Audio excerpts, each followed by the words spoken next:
Mister Chowdhury, আমার কাছে এইটা একটু জানতে ইচ্ছা করে যে রাজনীতিটা আপনার কাছে কি? এটা কি একটা প্রফেশন, এটা কি একটা প্যাশন, এটা কি আপনি একটা উত্তরাধিকার, একটা টর্চ বিয়ারার হিসেবে আপনি নিজের মনে করেন? মানে রাজনীতি আপনার কাছে আসলে কি মানে তৈরি করে? আপনি খালেদ যেমন ভাই, it's a mix. It's a mix, it's a mix. It's a complete mix. আমি আপনাকে বলতে পারি যে আমি কিন্তু again একটু পার্সোনাল জায়গায় চলে যাচ্ছি, কিন্তু আমার বড় ভাই কিন্তু ইজ এ বিজনেসম্যান। আমার বড় ভাই সবসময় আমার ফ্যামিলির মধ্যে সবাই মনে করতো যে eldest in the family politics করবে। আমার ভাইয়ের ইন্টারেস্ট ছিল না পলিটিক্স এর মধ্যে, আমার সবসময় পলিটিক্স এর মধ্যে ইন্টারেস্ট ছিল। পরবর্তীতে আমি চিন্তা করেছিলাম যে অ্যাজ আ প্রফেশন হিসাবে আমি পলিটিক্স করব, যেহেতু একটা সুযোগ হয়েছিল, আমার ইন্টারেস্টও ওখানে ছিল। পরবর্তীতে যখন অ্যাকচুয়ালি পলিটিক্সের মধ্যে চলে এসেছি না, তখন একটা দায়িত্ব পালন করার জন্য এসেছি। এটা হয়তো অনেক মানুষ বুঝতে কষ্ট হবে, কিন্তু বাবা যেই জায়গাটা খালি রেখে গিয়েছিল, এলাকার মানুষজন সকলেই কিন্তু আমাদের দিকে তাকিয়েছিল যে এখানে আমাদেরকে নেতৃত্ব কে দিবে, এখানে আমাদের দেখাশোনা কে করবে, আমাদের কষ্টের কথাগুলি আমি কাকে গিয়ে বলবো। ওভাবে করে কিন্তু আমি প্রথমে এসেছিলাম জাস্ট অ্যাজ এ কেয়ারটেকারের থেকে পরবর্তীতে নেতা হওয়ার একটা সুযোগ হয়েছে। মিস্টার চৌধুরী, আমি যদি এখন প্রশ্নটা এমনি করি, যে প্রশ্নটা আমি আদিবকে করছিলাম, যে পলিটিক্স কি আপনার জন্য লাভজনক? আমি অর্থনৈতিক লাভের কথা বলতেছি। আপনি তো নিশ্চয়ই ঘরের খেয়ে বনের মোষ তাড়ান না। মানে আপনার তো মানে এটা মানে পলিটিক্স তো একটা ইয়াও হইতে হবে যে মানে আপনি কি এটা থেকে লাভ নেন, বেতন নেন, কি করেন? মানে এটা না, আমি আমার আলহামদুলিল্লাহ একটা আমার জন্য একটা খুব ইজি রাস্তা হয়ে গেছে। ফ্যামিলি বিজনেস আছে, তো ফ্যামিলি বিজনেসের মধ্যে আমার রোলটা খুবই খুবই ছোট। আমার ভাই আমার ব্যবসা দেখে আমাকে সুযোগ করে দিয়েছে রাজনীতি করার। But at the same time আপনি যে জিজ্ঞেস করলেন যে লাভ হয় নাকি না, লাভ হয়। লাভটা আমি কি ওটা বলে দিই। আমি আমার লেগেসি ক্রিয়েট করার জন্য, আমার দেশের জন্য কিছু ভালো করে রেখে যাওয়ার জন্য।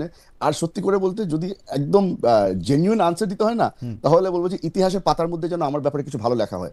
এই জিনিসটা চিন্তা করে কিন্তু রাজনীতিতে এসেছি। ওকে, এইবার আমি যদি হুম্মাম কাদের চৌধুরীকে রিপ্লেস করি বিএনপি দিয়ে, তাইলেও কি আপনি একই কথা বলতে পারবেন? যে বিএনপির ধরেন ভাইয়ের ব্যবসা আছে, পরিবারের মানে অনেক, চিটাগাংয়ের গেলে চিটাগাংয়ের অনেকখানি জায়গায় মানে আপনাদের পদচিহ্ন আছে, রাউজান তো আছেই।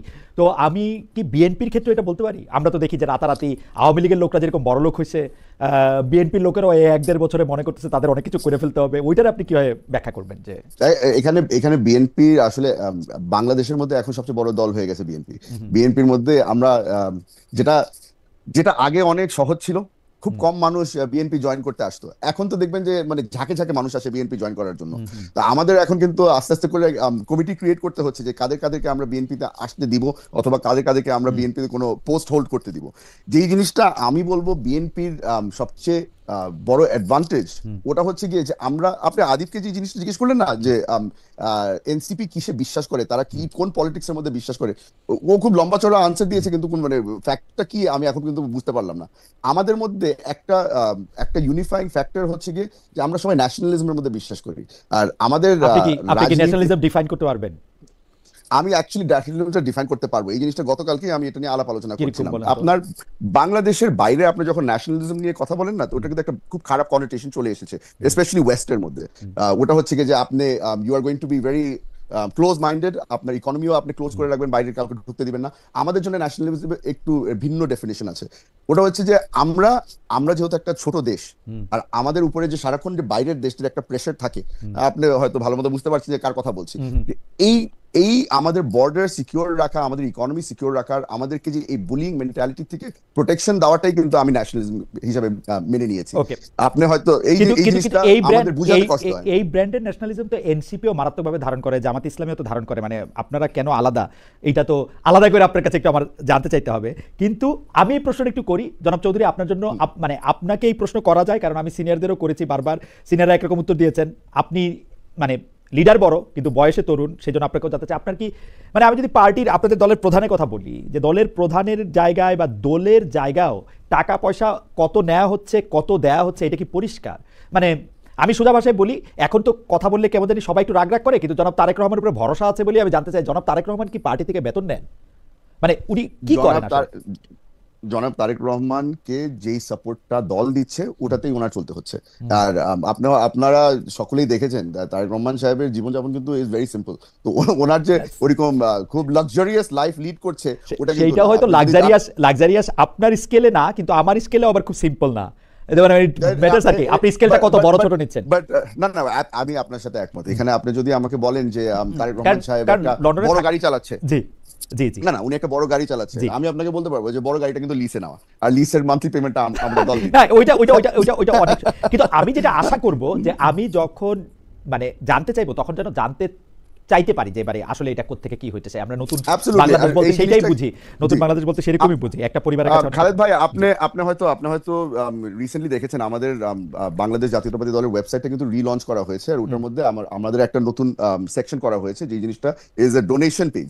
আর ডোনেশন পেজটার মধ্যে কিন্তু আমরা উল্লেখ করে দিয়েছি যে পার পার্সন কতখানি ডোনেট করতে Okay. পারবে, ওটার মধ্যে ক্যাপ দিয়ে দেওয়া হয়েছে, এবং আপনাকে কিন্তু অনলাইন রিসিপ্ট দিয়ে দেওয়া হচ্ছে ইমিডিয়েটলি। তো আমাদের কিন্তু ওই ট্রান্সপারেন্সিটা আমরা বাড়াতে চেষ্টা করছি, যে যত বেশি আমরা ট্রান্সপারেন্ট হতে পারবো তত হয়তো মানুষজন আমাদের উপরে ভরসা বেশি করতে পারবে। আমাদের প্রবলেম হয়ে গেছে যে অন্যান্য দলগুলি কিন্তু এখন ওই ধরনের ট্রান্সপারেন্সি, ওই ধরনের স্টেপ এখনো নেওয়া শুরু করে নাই ট্রান্সপারেন্সির জন্য। ওকে, আপনাকে থ্যাংক ইউ মিস্টার চৌধুরী। আমাদের একজন দর্শক মোহাম্মদ জাবেদ আমাকে প্রশ্ন করেছেন, খালেদ শেখ হাসিনা কি সাক্ষাৎকার জন্য আপনাকে তারিখ দিছে? না ভাই, দেয় নাই। আমি একটু জনাব আরিফুল ইসলাম আদিবের কাছে একটু আসতে চাই। তার আগে দর্শকদের কাছে আমরা প্রশ্ন করছিলাম যে জোটবদ্ধ হয়ে এক দলের প্রতীকে অন্য দলের প্রার্থী নির্বাচনের সুযোগ বন্ধ করে দিয়েছে অন্তর্বর্তী সরকার। প্রিয় দর্শক, বিএনপির আপত্তি উপেক্ষা করে এভাবে আরপিও সংশোধন সমর্থন করেন কিনা? শতকরা 83% দর্শক এটিকে সমর্থন করেছেন, শতকরা 17% দর্শক এটিকে সমর্থন করেন নাই। 22,000 দর্শক ভোট দিয়েছেন। জনাব আরিফুল ইসলাম আদিব, আপনার কাছে আসতে চাই যে সম্প্রতি আমরা দেখেছি জুলাই শহীদ মুগ্ধের ভাই জনাব স্নিগ্ধ বিএনপিতে যোগদান করেছেন। বিএনপি থেকে 237টি আসন থেকে প্রার্থী ঘোষণা করার পর, একটা অবশ্য বাদ দেওয়া হয়েছিল, 236টা বাদ ঘোষণা করার পর ফাঁকা রাখা আসন কোনোটি মাহফুজ আলম, মানে বর্তমান যে উপদেষ্টা আছেন জনাব মাহফুজ আলম এবং উপদেষ্টা জনাব মোহাম্মদ আসিফ মোহাম্মদ সজীব ভাইয়ের জন্য খালি রেখেছে কিনা, এ নিয়েও আলোচনা আছে। এসব নিয়ে কি বলবেন? 2 জন ছাত্র প্রতিনিধি কি নির্বাচনী সরকারে থাকছেন? তাদের মধ্যে একজন জনাব আসিফ মোহাম্মদ সজীব ভাই কিন্তু আমাকে বলেছিলেন যে আমি এখন নির্বাচন করি আর না করি, নির্বাচনের কাছাকাছি সময় আমার আর রাষ্ট্রীয় ক্ষমতায় থাকা উচিত হবে না। তারা পদ ছাড়ার ব্যাপারে আপনাদের পার্টিতে কোনো আলোচনা আছে কিনা? আমি আরেকটু যোগ করতে চাই, অনেকেই বলে থাকেন আপনাদের দলের গুরুত্বপূর্ণ কিছু সিদ্ধান্ত নাকি মন্ত্রীপাড়ায় হয়ে থাকে এখনো। এটি কি আসলে ঠিক কিনা, যে মানে মন্ত্রীপাড়া বলতে উপদেষ্টাদের বাসায় বা উপদেষ্টাদের পৌরোহিত্যে হয় কিনা সেটি? তারা কি পদ ছেড়ে এসে বিএনপির হয়ে নির্বাচন করবেন, আপনাদের হয়ে নির্বাচন করবেন, রাজনীতি করবেন না, সেটা যদি একটু বলেন। শহীদ মুগ্ধের ভাই যিনি আছেন, আমরা জুলাই আগস্ট আন্দোলনে দেখেছিলাম যে মুগ্ধের শহীদ হওয়াটা আমাদের সবার মধ্যে একটা বড় প্রভাব রেখেছিল। সেখানে স্নিগ্ধের বিএনপিতে যোগ দেওয়া নিয়ে আপনারা আসলে একটু মন খারাপ করেছেন কিনা, পিছিয়ে পড়েছেন কিনা? প্রথমত বিষয় যেটা হচ্ছে, আপনি একসাথে অনেকগুলো প্রশ্ন করছেন। আপনি স্নিগ্ধ দিয়ে শুরু করেন, আমি আপনাকে মনে করে দিব। আচ্ছা, স্নিগ্ধ জি, দিয়ে জি। শুরু করেন। জি। স্নিগ্ধের যে বিষয়টি হচ্ছে যে স্নিগ্ধ তিনি তার শহীদ হওয়ার পরবর্তীতে আমি দেখছি তারা অনেকগুলো দায়িত্ব পালন করেছেন, বিশেষ করে জুলাই স্মৃতি ফাউন্ডেশনের সেখানে তিনি দায়িত্ব ছিলেন, সিইও দায়িত্ব ছিলেন। এরপরে তিনি বাংলাদেশ স্কাউটের গুরুত্বপূর্ণ দায়িত্বে ছিলেন, এবং পরবর্তীতে তিনি সর্বশেষ সম্ভবত দেশের বাইরে পড়াশোনা করতে যাওয়ার এরকম কোন একটা বিষয় সম্ভবত তিনি মনে স্থির করেছিলেন, বা কিছু একটা বিষয়। সেই জায়গা থেকে আমার কাছে যেটি মনে হয়েছে যে এখানে দুটি বিষয়। প্রথমত বিষয় হচ্ছে যে বিএনপি আমরা দেখেছিলাম যে অভ্যুত্থানের পর প্রথম বিএনপির কতজন শহীদ হয়েছেন এই সংখ্যাটা প্রথম বিএনপি নিয়ে এসেছিল, যে তাদের 400, প্রথমে বলেছিল 204, তারপরে 427 এরকম একটি সংখ্যা তারা প্রকাশ করেছে। অর্থাৎ আপনি এর আগেও একটি প্রশ্ন করেছিলেন যে আসলে বিএনপি কেন বারবার এনসিপি কে নিতে চাচ্ছে, বা এনসিপি কে কেন তার দরকার। আমার কাছে যেটি মনে হচ্ছে যে বিএনপির ভিতর থেকে একটা জিনিস হচ্ছে যে, যেহেতু দেখেন আজকেও তাদের মানে বিএনপির মনের ভিতরে যেই বিষয়টা, সেটা অনেক সময় তাদের অবচেতন মনে বের হয়ে যায়। যেমন ধরেন আজকে তাদের বিএনপির স্থায়ী কমিটির সদস্য আমির খসরু ভাই বলছেন যে কমিশন, ঐকমত্য কমিশন এগুলো আমরা বুঝি না, আমরা 31 দফা অনুযায়ী আমরা আমাদের রাষ্ট্র চালাবো। তার পূর্বে আপনার হচ্ছে তাদের আরেকজন স্থায়ী কমিটির সদস্য, তিনি বিশেষ করে মেজর হাফিজউদ্দিন, তিনি বলেছিলেন যে সনদ টনদ এগুলো পরের হিসাব, আগে নির্বাচন করতে হবে, নির্বাচনের সব সমাধান। তো এই যে বিএনপির অন্তরে আসলে জুলাই সনদের বাস্তবায়ন নিয়ে তার মনে যে একটা দ্বিধা আছে কিংবা হচ্ছে সংশয় আছে, সেইটাকে ঢাকার জন্য তারা নানাভাবে যারা অভ্যুত্থানের ফেস আছে তাদেরকে তাদের পার্টিতে অ্যাকোমোডেট করা বা পার্টির সাথে এলাই দেখানোর জন্য তাদের আপ্রাণ চেষ্টা থাকে। সেই চেষ্টার একটা ধারাবাহিকতা ফল হিসাবে তারা সর্বশেষ আপনার হচ্ছে স্নিগ্ধকে হচ্ছে তাদের দলীয় যে সদস্য ফর্ম সেটা পূরণ করে খুব সম্ভবত তাকে মেবি নির্বাচনের জন্য প্রস্তুত করতেছে। এটি আমার কাছে মনে হচ্ছে যে তাদের সেই চেষ্টা জায়গা থেকে। আপনাকে একই প্রস্তাব দিলে আপনি কি যাবেন? কাকে? নো, বিএনপির সাথে আমার যাওয়ার কোনো সুযোগই নেই, সেটি জামাতও নেই এবং আগে আওয়ামী লীগও নেই। কারণ যদি আমি বলি ভাই, যদি এনসিপি যায়, না এখানে বিষয় হচ্ছে কি ভাই, বিএনপির সাথে যাওয়া মানে এখানে বিএনপির সাথে আমরা বিএনপির রাজনীতি করতে যাচ্ছি না। আমরা বলছি বাংলাদেশে জুলাই সনদের বাস্তবায়নের ক্ষেত্রে যেই দল সবচেয়ে বেশি আন্তরিক হবে, উদার হবে, এই দলের সাথে আমাদের একটা রাজনৈতিক বোঝাপড়া কিংবা হচ্ছে জোট হতে পারে। আপনাদের এটা জোট বলছে হলে তো জুলাই সনদের আইনে। আপনাদের, আমি যতটুকু বুঝি আর কি, আপনাদের জোট হলে সঙ্গে সঙ্গে জি, জি। আপনি দেখবেন যে বিএনপি অনেক আন্তরিক। না না না, এখানে সনদের বিষয়, সনদের সনদের বিষয়। বিষয় কিন্তু আমরা সনদের বাস্তবায়নের ক্ষেত্রে আমরা কিন্তু সেটি এখনো বিএনপির নীতি নির্ধারণের পর্যায়ে সেটি দেখিনি। কারণ বিশেষ করে উচ্চকক্ষ পিআর কিংবা মৌলিক সংস্কার বেশ কিছু প্রশ্নতে আমরা দেখেছি যে বিএনপি এখন পর্যন্ত তারা রিজিড এবং হচ্ছে সর্বশেষ আপনারা গেলে দেখবেন এক সবকিছু সপ্তাহ ঠিক হয়ে time গেছে, আপনারা গেলে দেখবেন সবকিছু ঠিক হয়ে গেছে। হাওয়েভার আপনি স্নিগ্ধের বিষয়টা পরিষ্কার করেছেন, আপনি যদি এখন বাকি দুইটা বিষয় বলেন। ছাত্র উপদেষ্টা, জি, ছাত্র উপদেষ্টারা কি ছাত্র আসলে, উপদেষ্টা দিছে। ছাত্র উপদেষ্টা কি প্রথমত- এখনো সরকারে থাকা ঠিক হচ্ছে কিনা, তাদের জন্য আসলে বিএনপি জায়গা খালি রাখছে কিনা, এটাও যদি একটু বলতেন। মন্ত্রী এটি পাড়াতেই আসলে আপনাদের- প্রথমত হ্যাঁ আমি বলি বিষয়টা আপনি যেটি বলছেন যে মন্ত্রীপাড়া থেকে এনসিপি পরিচালিত হয় কিনা, দেখেন এটি একটি কি বলে রাজনৈতিক ভাবে হচ্ছে এনসিপি কে বলার জন্য একটা বক্তব্য। কারণ হচ্ছে এনসিপির মন্ত্রীপাড়া থেকে কখনোই এনসিপি পরিচালিত হয় না। কারণ আপনি এখানে একটি বিষয় হচ্ছে যে এনসিপি কোনো একক ব্যক্তি নির্ভর দল না, যে ওই এক ব্যক্তি শুধু মন্ত্রীপাড়ায় আছে তার কথা মতন এনসিপি চলতেছে না।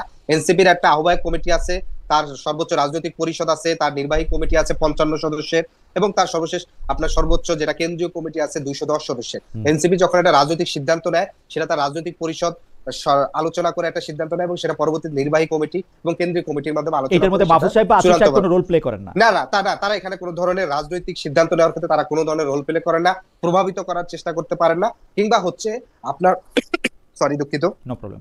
যে আপনার সেই জায়গাটিতে তাদের এই সুযোগটি হয় না কখনো। তারা কি এনসিপিতে ফিরে আসবেন যখন সরকার ছেড়ে দিবেন নাকি BNP? তারা কোথায় নির্বাচনটা করবেন এটি আসলে খুব একটা জটিল প্রশ্ন। কারণটি হচ্ছে যে আমরা দেখলাম বিএনপি খুব কড়াভাবে গত গত সেপ্টেম্বরে তারা হচ্ছে উপদেষ্টা আসিফ, মাহফুজ এবং হচ্ছে খলিল রহমান তিনজনের নাম ধরে তাদের পদত্যাগ ছিলেন। এরপরে দেখলাম যখন সরকার নির্বাচনের একটা ডেট আপনি শরৎচন্দ্র পড়েছেন না, বৃহৎ প্রেম শুধু কাছেই টানে না দূরেও ঠেলিয়া দেয়। ঠিক বৃহৎ আছে, প্রেম। যে তারা হচ্ছে দেখলাম যে তারা হচ্ছে পদত্যাগ চেলো, এরপরে দেখলাম যে তারা সেই পদত্যাগটা চাচ্ছে না। আবার উপদেষ্টা আসিফ মাহমুদ তিনিও বলছেন তিনি স্বতন্ত্র নির্বাচন করতে পারেন। ফলশ্রুতিতে যেহেতু এনসিপির আপনার হচ্ছে যে ছাত্র উপদেষ্টা যে দুজন আছেন তাদের এখনো আমি বলি একটু ভাই, তাদের জি বলেন আপনি। জি দুঃখিত সরি অসুস্থতায় আসলে না ইটস ওকে, আবারও কি বলছেন, জি বলেন। যে তাদের দুজনের এখনো মানে ভবিষ্যৎ কেরিয়ার 30 থেকে 40 বছর অপেক্ষমান আছে।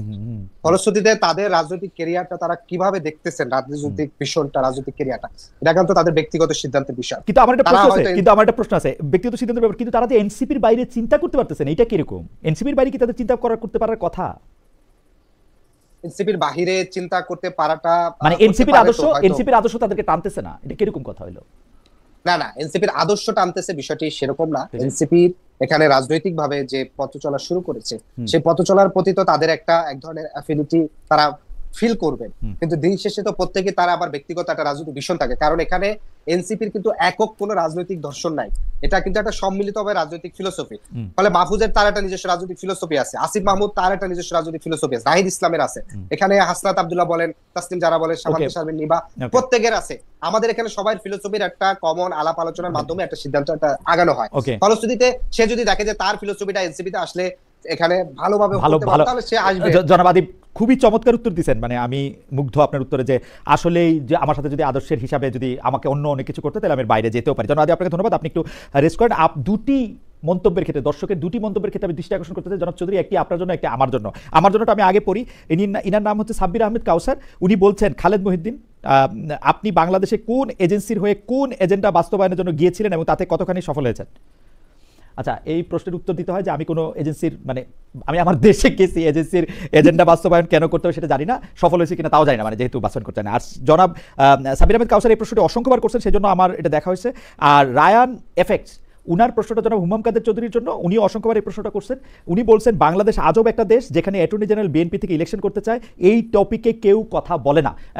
আপনি যদি একটু বলতেন জনাব চৌধুরী, এইটা কি ঠিক দেখা যাচ্ছে, ভুল দেখা যাচ্ছে? আমি অবশ্য ব্যক্তিগতভাবে মনে করি যে অ্যাটর্নি জেনারেলের মতো পোস্টে যারা রাজনীতি করবেন বা করেন তারাই আসতে পারেন, কিন্তু এই সরকারের অ্যাটর্নি জেনারেল কেন বিএনপির একজন রাজনৈতিক নেতা হলেন সেটা আমি খুব ভালো বুঝতে পারি না।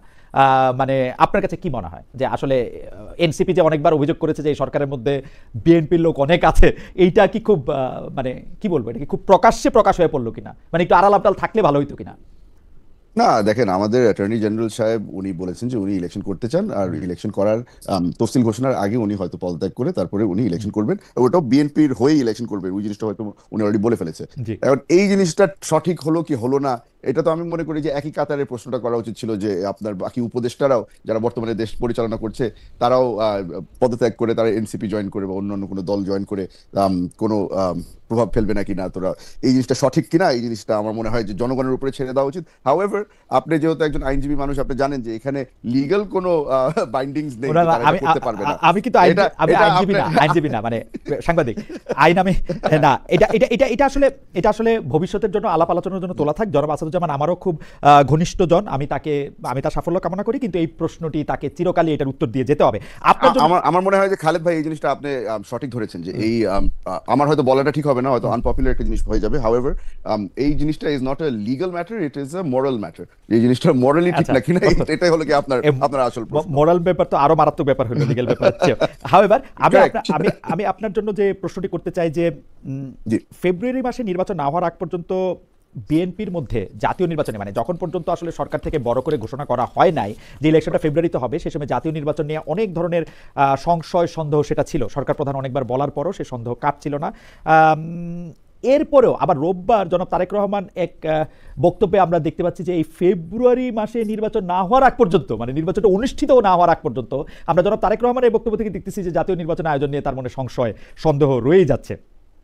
তিনি বলছেন, আমি তাকে কোট করছি, জাতীয় নির্বাচন অনুষ্ঠানে জনমনে সৃষ্ট সংশয় সন্দেহ গণতন্ত্র উত্তরণের পথকে সংকটপূর্ণ করে তুলতে পারে। কিন্তু আমার থিসিস হচ্ছে তিনি মানে জনাব তারেক রহমান এই জুলাই আগস্টের এই মানে অসাধারণ একটি অর্জনের পরে যে তিনি ১.৫ বছর মানে দেশে আসছেন না, সেটাই বরং বিভিন্ন ধরনের সংশয় সন্দেহের জন্ম দিচ্ছে। তিনি পরিষ্কারও করছেন না তিনি কেন দেশে আসছেন না। আপনার কাছে কি মনে হয় যে সংশয় সন্দেহের কথা তিনি বলছেন নির্বাচন ঘিরে, সেটি কি একটি বাস্তব সন্দেহ, এবং জনাব তারেক রহমানের দেশে না ফেরা কি এতে আরো অনেক বেশি জ্বালানি দিচ্ছে কিনা, আপনি যদি একটু বলতেন। খালেদ ভাই, আমাদেরকে এই প্রশ্নটা বারবার করে রেসপন্ড করতে হয় যে তারেক রহমান সাহেব দেশে ফিরে আসছেন না কেন। আমি এটা বেশ সিম্পলিফাই ভাবে আমি এক্সপ্লেন করতে চেষ্টা করেছি, আগেও আবারও করছি। তারেক রহমান সাহেব বর্তমানে বাংলাদেশের সবচেয়ে বড় দলের প্রধান, এবং উনি যদি জুলাই অগস্ট মাসে যদি উনি বাংলাদেশে ফিরে চলে আসতো, অগস্ট 5 পরে যদি বাংলাদেশে ফিরে চলে আসতো, আমার মনে হয় যে পলিটিক্যাল স্টেবিলিটিটা যেটা ইউনূস সাহেব ক্রিয়েট করতে পেরেছে ওইটা হয়তো একটু আনস্টেবল হয়ে যেত। এখানে সকলেই অপেক্ষায় থাকতো যে ইউনূস সাহেব যেই সিদ্ধান্তই দেয় নাকি না ওটার পরে তারেক রহমান সাহেবের মতামত কি। আমার মনে হয় যে এই স্টেবিলিটিটা ক্রিয়েট করে রাখার জন্যই কিন্তু তারেক রহমান সাহেব দেশে ফিরে আসেননি। এখন আসি যে এই সংকটের ব্যাপারে, অথবা যেই আমরা যে এখন সিচুয়েশনের মধ্যে আছি, আমরা আন্তরিকভাবে কথা বলে এসেছি বর্তমান সরকারের সাথে, আমরা বারবার করে বলে এসেছি যে আমরা as soon as possible আমরা একটি ইলেকশন চাই। আমরা এই ফেব্রুয়ারি মাসের বিষয়টা কিন্তু এসেছিল কারণ জামাতে ইসলামী এই ফেব্রুয়ারি আলাপটা তুলেছিল। পরবর্তীতে আমরা বললাম যে ঠিক আছে, জামাতে ইসলামীর সাথে আমরা একমত হয়ে আমরা ফেব্রুয়ারি মাসের মধ্যে ইলেকশনটা চাই। আমাদের সাইডের থেকে কিন্তু আমরা যত আন্তরিক হওয়া যায় সম্ভব ছিল আমরা আন্তরিক ছিলাম। প্রবলেম হয়ে গেছে যে এখন বর্তমান সরকারের সাথে এনসিপি এবং অন্যান্য রাজনৈতিক দলের সাথে যে সম্পর্কটা আছে, আর আমি একটু অ্যাড করে দিতে চাই, আদিব সাহেব যে কথাটা বলেছে না যে ওনাদের যে অ্যাডভাইজাররা তাদের সাথে কি সম্পর্ক না সম্পর্ক, আমরা তো অলরেডি দেখে ফেলেছি যে এনসিপি যখন একটা দাবি করে ওই জিনিসটা বর্তমান সরকার অত ইজিলি ফেলে দেয় না। সোফার যতগুলি দাবি এনসিপি করেছে সবগুলোই তো বর্তমান সরকার মেনে নিয়েছে। ওই জন্য তো আমাদের একটু কনফিউজ থাকি যে আসলেই বর্তমান সরকার বিএনপির দাবিও তো একটাও ফেলে দেয় না জনাব মোহাম্মদ কাদের চৌধুরী। বিএনপির আমি এবার দেশে গিয়েছিলাম, দেশে গিয়ে শুনেছি যে বিএনপির মানে সচিবদের মুখে শুনি যে তারা আগে বিএনপি করতেন। আমরা যে কোনো জায়গায় অ্যাটর্নি জেনারেলের কথা তো বললামই, ডিসিএসপিরা আগে বিএনপি করতেন বা ছাত্রদল করতেন বা মানে জামাতে ইসলামী করতেন, আপনার কাছেও নিশ্চয়ই বলে, সবই তো বিএনপি। আমি চারিদিকে তো বিএনপি আর জামাত ছাড়া কিছু দেখি না ভাই। খালিদ ভাই, আসলে আপনি যে কথাটা বললেন না, আই উইশ এই জিনিসটা বাকি সবাইরাও একটু ঠিক মতো বলতো আর শুনতো। কারণ এখন আমি যার সাথেই কথা বলি না কেন সবাই আমাকে এসে বলে যে আরে ভাই আপনি তো জানেন না, আমি তো 2002 এ বিএনপি করতাম। 2002 এর পরে কই গেছিলেন আপনি, ঠিক না? তো এখন যতগুলি পেঙ্গুইন ছিল আওয়ামী কোট পরা সবগুলি এখন সাথে সাথে স্লিভ লাগায় ফেলছে আর সবাই বলে যে আমরা সব বিএনপি। আমি তো এবার গিয়া সবাইকে বিএনপি দেখলাম, সবাইকে জামাত দেখলাম, গর্ব নিয়ে বলতেছে ছাত্রদল করতাম। তুমি একটু বলে দিও কারোর সাথে দেখা হইলে, হুমাম কাদের চৌধুরীকে একটু বললো আমাকে একটু প্রমোশন দিয়ে দিতে। সিরিয়াসলি অলমোস্ট খালেদ ভাই, আমি গত বছর খানিকের মধ্যে আমি অনেক মানুষ এসে আমার সাথে দেখা করেছে, জড়ায় ধরেছে, হ্যাঁ। জড়ায় ধরে আমাকে কান্না করে বলেছে যে আমি আপনার বাবার সবচেয়ে পুরানো কর্মী, হ্যাঁ। আমার বিশ্বাস করবেন না আমার উপর দিয়ে কত ধরনের নির্যাতন চলেছে। ওই লোকটা ঘরের থেকে বের হওয়ার সাথে সাথে আমি ফেসবুক খুলে দেখি যে তার সাথে হাসান মাহমুদের ছবি, শেখ হাসিনার ছবি, অন্যান্য কোনো নেতার ছবি। তো এই জিনিসগুলো এখন এই ভাওতাবাজ অনেক বেড়ে গেছে বাংলাদেশের মধ্যে। আর আপনি যে কথাটা বললেন না যে এই সেক্রেটারি বলেন আর অথবা এই সরকারি কর্মকর্তারা যারা আছে, এরা তো মানে প্রথম কাতারে দাঁড়ানো যে কবে বিএনপি জয়েন করবে। Okay. তো আমি আমি এই জিনিসগুলো সবকিছু না, সেটাই আমার কাছে মনে হচ্ছে যে এই বিষয়টা নিশ্চয়ই আপনারা খেয়াল করবেন যে আওয়ামী লীগের পতনের মূলে এরকম ভাবে পুরা দেশকে এক কেন্দ্রিক একটা সিও টাইপ একটা দেশ চালানোর ক্ষেত্রে সেটা হয়েছিল। এটা আপনাদের ক্ষেত্রে হবে কিনা বা আপনারা এরকম নেবেন কিনা সেটা নিশ্চয়ই আপনারা ভেবে দেখবেন। যাই হোক, আমি একটু আদিবের কাছে একটু আসতে চাই। জনাব আদিব, আপনি জানেন যে নিরাপত্তার প্রশ্ন যখন উঠতেছে তখন একটি কথা বারবার আসছে যে ৯,০০০ মানুষকে অস্ত্র প্রশিক্ষণ দেওয়ার কথা বলা হচ্ছে, যেটা আসলে আপনারা এটাকে সাপোর্ট করেন কিনা, মানে একজন উপদেষ্টার কাছ থেকে এটা আমরা শুনছি, এটা আপনারা সাপোর্ট করেন কিনা, আপনারা এটাকে প্র্যাকটিক্যাল মনে করেন কিনা যে ৯,০০০ মানুষকে অস্ত্রের প্রশিক্ষণ দিয়ে ৩০০ আসনে কোনো কাজে লাগবে, আপনারা এটাকে কীভাবে দেখেন? আপনার কাছ থেকে যদি একটু ছোট করে শুনতাম। এটা আমাদের একজন দর্শকও প্রশ্ন করেছেন, আসলে ৯,০০০ মানুষকে অস্ত্র প্রশিক্ষণ কেন দিচ্ছে সেটা নিয়ে প্রশ্ন করেন। এক আসনে ৩০ জন করে, ৩০০ আসনে ৯,০০০ অস্ত্র নিয়ে এনসিপির পক্ষে কি পাহারা দিবে জাতীয় ভোটে? আপনার কাছে একটু জানতে চাই জনাব আরিফুল ইসলাম আদিব। না, এটি কোনোভাবেই আসলে যে প্রশ্নটি তুলছে সেটির সাথে আসলে সামঞ্জস্যপূর্ণ নয়। কারণ আমি এখনো যে আপনি যেটি বললেন, আমি তো আমার দলের একটা গুরুত্বপূর্ণ জায়গায়, যে আমি কিন্তু এটা এখনো ইন ডিটেল জানি না বলতে এটা কবে আবেদনের লাস্ট ডেট, এটা নেওয়ার প্রক্রিয়া কি, কিংবা হচ্ছে কোন ওটা কোন কেন্দ্রে, বিকেএসপির কোন কেন্দ্রে কতজন নিবে। তার মানে এটা হচ্ছে যে এটা নিয়ে আমরা, এটা একটা সরকারের একটা অফিসিয়াল ডিসিশন, সরকারের মতো জায়গা থেকে একটা সিদ্ধান্ত নিয়েছে। তবে এখানে যে বিষয়টি হচ্ছে যে আমরা এই প্রক্রিয়াটার সাথে এনসিপির কোনো ন্যূনতম ধ্রুবর্তী সম্পর্ক নেই। কারণ আপনি জাস্ট যদি এটা দেখেন, আমি বলি যে যুব ক্রীড়া মন্ত্রণালয়ের আন্ডারে সারা দেশে যুব উন্নয়ন কেন্দ্র আছে, সেই উন্নয়ন কেন্দ্রটিতে নানা ধরনের প্রশিক্ষণ দেওয়া, সেই প্রশিক্ষণগুলোতে কারা অংশগ্রহণ করে, এখানে পুরস্কারগুলো কারা পাচ্ছে, সেগুলো হিসাব করলে দেখবেন যে এদের সাথে আসলে এনসিপির আসলে কতটুকু সম্পর্ক। অধিকাংশ ক্ষেত্রে এনসিপির সাথে কোনো সম্পর্ক নেই, কারণ গভর্নমেন্টের মতো সিদ্ধান্ত নেয় এবং তার মতন করে বাস্তবায়ন করে, তার মতন করে বিজ্ঞাপন দেয়। সেখানে যারা আগ্রহী তারা তাদের মতন করে অংশগ্রহণ করে এবং তাদের মতন করে তারা সেই জায়গাটিতে কাজ করে। ফলশ্রুতিতে এটার সাথে এনসিপি কে মিলানো কোনোভাবেই না, বরঞ্চ যদি এটা তো এরকমও ঘটতে পারে যে ধরেন ৯,০০০-এর ভিতর দেখেছে যে ধরেন ছাত্র দলেরও তো অনেকে ট্রেনিং করতে পারে। ফলশ্রুতিতে যে আপনার আগ্নেয়াস্ত্র যে ট্রেনিং, এখানে ১ সপ্তাহ বা ১৫ দিন বা ১ মাসের ট্রেনিং এ যে কেউ হচ্ছে, আমি বলি ভাই একটু ১ মিনিট, প্রথমত বিষয় হচ্ছে যে প্রশিক্ষণ তো আত্মরক্ষা এবং এটা শেখা মানে খারাপ কিছু না। আমি যখন বিশ্ববিদ্যালয়ে ছিলাম আমি তখন বিএনসিসি করেছি, এবং বিএনসিসি তে আমার মনে আছে আমার ১ সপ্তাহের আমাদের সাভার বাইপাইলে একটা ট্রেনিং ছিল। সেখানে আমাদের ১০০ মিটার রেঞ্জের হচ্ছে আমাদের ৭ রাউন্ডের ট্রেনিং করাচ্ছে। তার মানে সে ট্রেনিং করাচ্ছে মানে কি আমি কি মানে পিস্তলের মালিক হয়ে গেছি, আগ্নেয়াস্ত্রের মালিক না, আমার মালিক করে। এটা আমি ট্রেনিং ওই সময় করেছিলাম, এখন ওটা আমি ভুলেও গিয়েছি। কিন্তু ফলশ্রুতিতে বিএনসিসি এই ট্রেনিংটার সাথে এটা একটু তফাৎ আছে না?